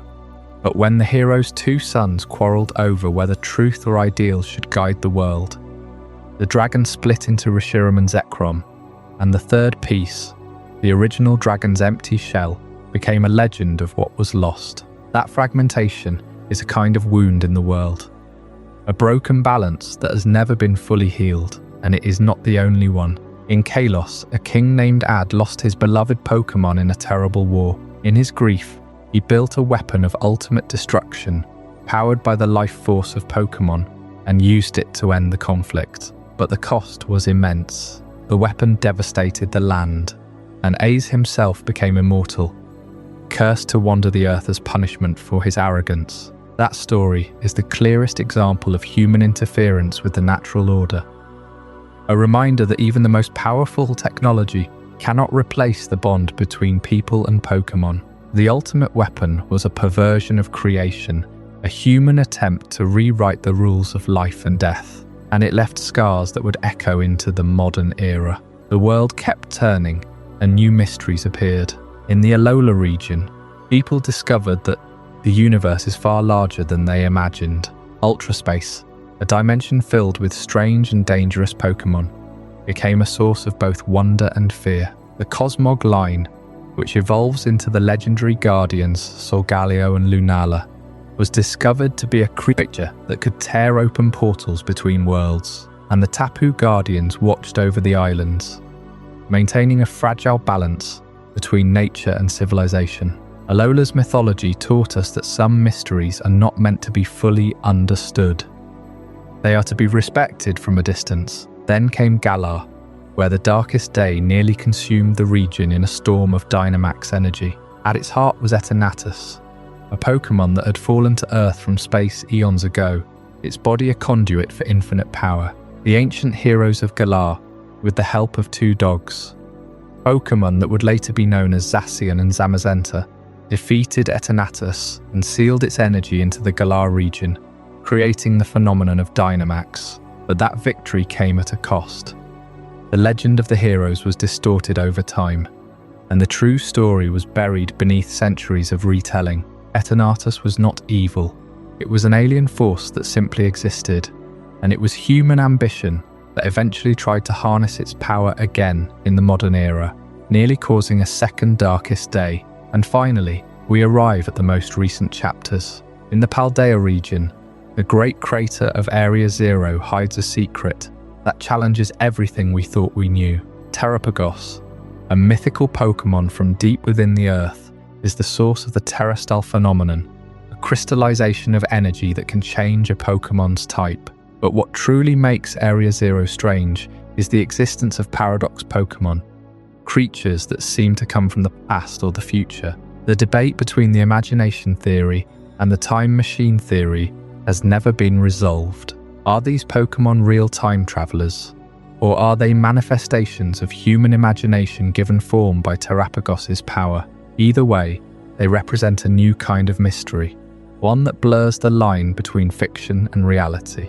And then there is Kitakami, a land steeped in its own folklore, where the story of Pecorant and the Loyal Three plays out like a dark fable. Pecorant, a small, mischievous mythical, used its toxic mochi to control the Loyal Three, Okidogi, Munkidori and Pheasantipiti, turning them into mindless servants. The hero of Kitakami, a child known as the Masked Man, was manipulated by Pecorant's schemes, and the entire incident became a cautionary tale about the dangers of blind loyalty and the corrupting influence of power. But beneath the surface, Pecorant is not simply evil. It is a creature driven by loneliness and a desire for companionship, twisted by its own abilities. It is a reminder that even the most innocent intentions can lead to imbalance when they are not tempered by understanding. When we lay all these stories end to end, a single pattern emerges. The Pokémon universe is built on a foundation of balance. Arceus created a world of opposing forces that must coexist. Mew holds the genetic memory of all life. Groudon and Kyogre must be kept in check by Rayquaza. The original dragons split because of human conflict. AZ's weapon disrupted the natural cycle. The darkest day was a cosmic accident that humans tried to control. Everywhere we look, the lesson is the same. When balance is broken, whether by divine exile, natural instinct, human hubris, or ancient folly, the world suffers. And it is the role of mythical Pokémon, in their quiet, mysterious way, to either restore that balance or to embody the consequences of its absence. But why do we care so much about these creatures? Why do we spend years theorizing about a Pokémon that may never appear in a mainline game, or that exists only in a movie or a limited time event? The answer lies in the nature of mystery itself. Mythical Pokémon are not just rare, they are deliberately incomplete. They are given to us as fragments of a larger story, pieces of a puzzle that we must assemble ourselves. That is the heart of the franchise's longevity. We are not passive consumers of lore. We are active participants in the myth-making. Every time we wonder about Mew's true origins, or debate the nature of Arceus, or speculate about the next mythical's powers, we are adding to the tapestry. The mystery is not a flaw in the storytelling. It is the engine that keeps the story alive. The timeline of creation ends not with a final answer, but with an open door. Pecorant is the latest thread, but there will always be another. In Kalos, the Legends Zia project promises to revisit the ancient war and the ultimate weapon, and perhaps to reveal new mythicals that have been hidden in the shadows of that tragedy. In Hoenn, the seafloor still holds secrets. In Sinnoh, the distortion world remains a place of infinite potential, and beyond all of them, there is the cosmos, where Deoxys came from, and where other unknown forces may be waiting. So as we close this chapter of our journey, let us remember that the greatest mystery is not any single Pokémon. It is the very act of wondering, the unending curiosity that drives us to explore every corner of this world, to question every legend, and to believe that there is always more to discover. That is the legacy of mythical Pokémon. And as long as there are mysteries, we will keep searching. What did you think of this journey? I'd love to hear your thoughts in the comments below. If this changed your perspective or taught you something new, consider subscribing for more mind-expanding content. And if you know someone who would find this as fascinating as you did, share it with them. These are the kind of conversations that matter.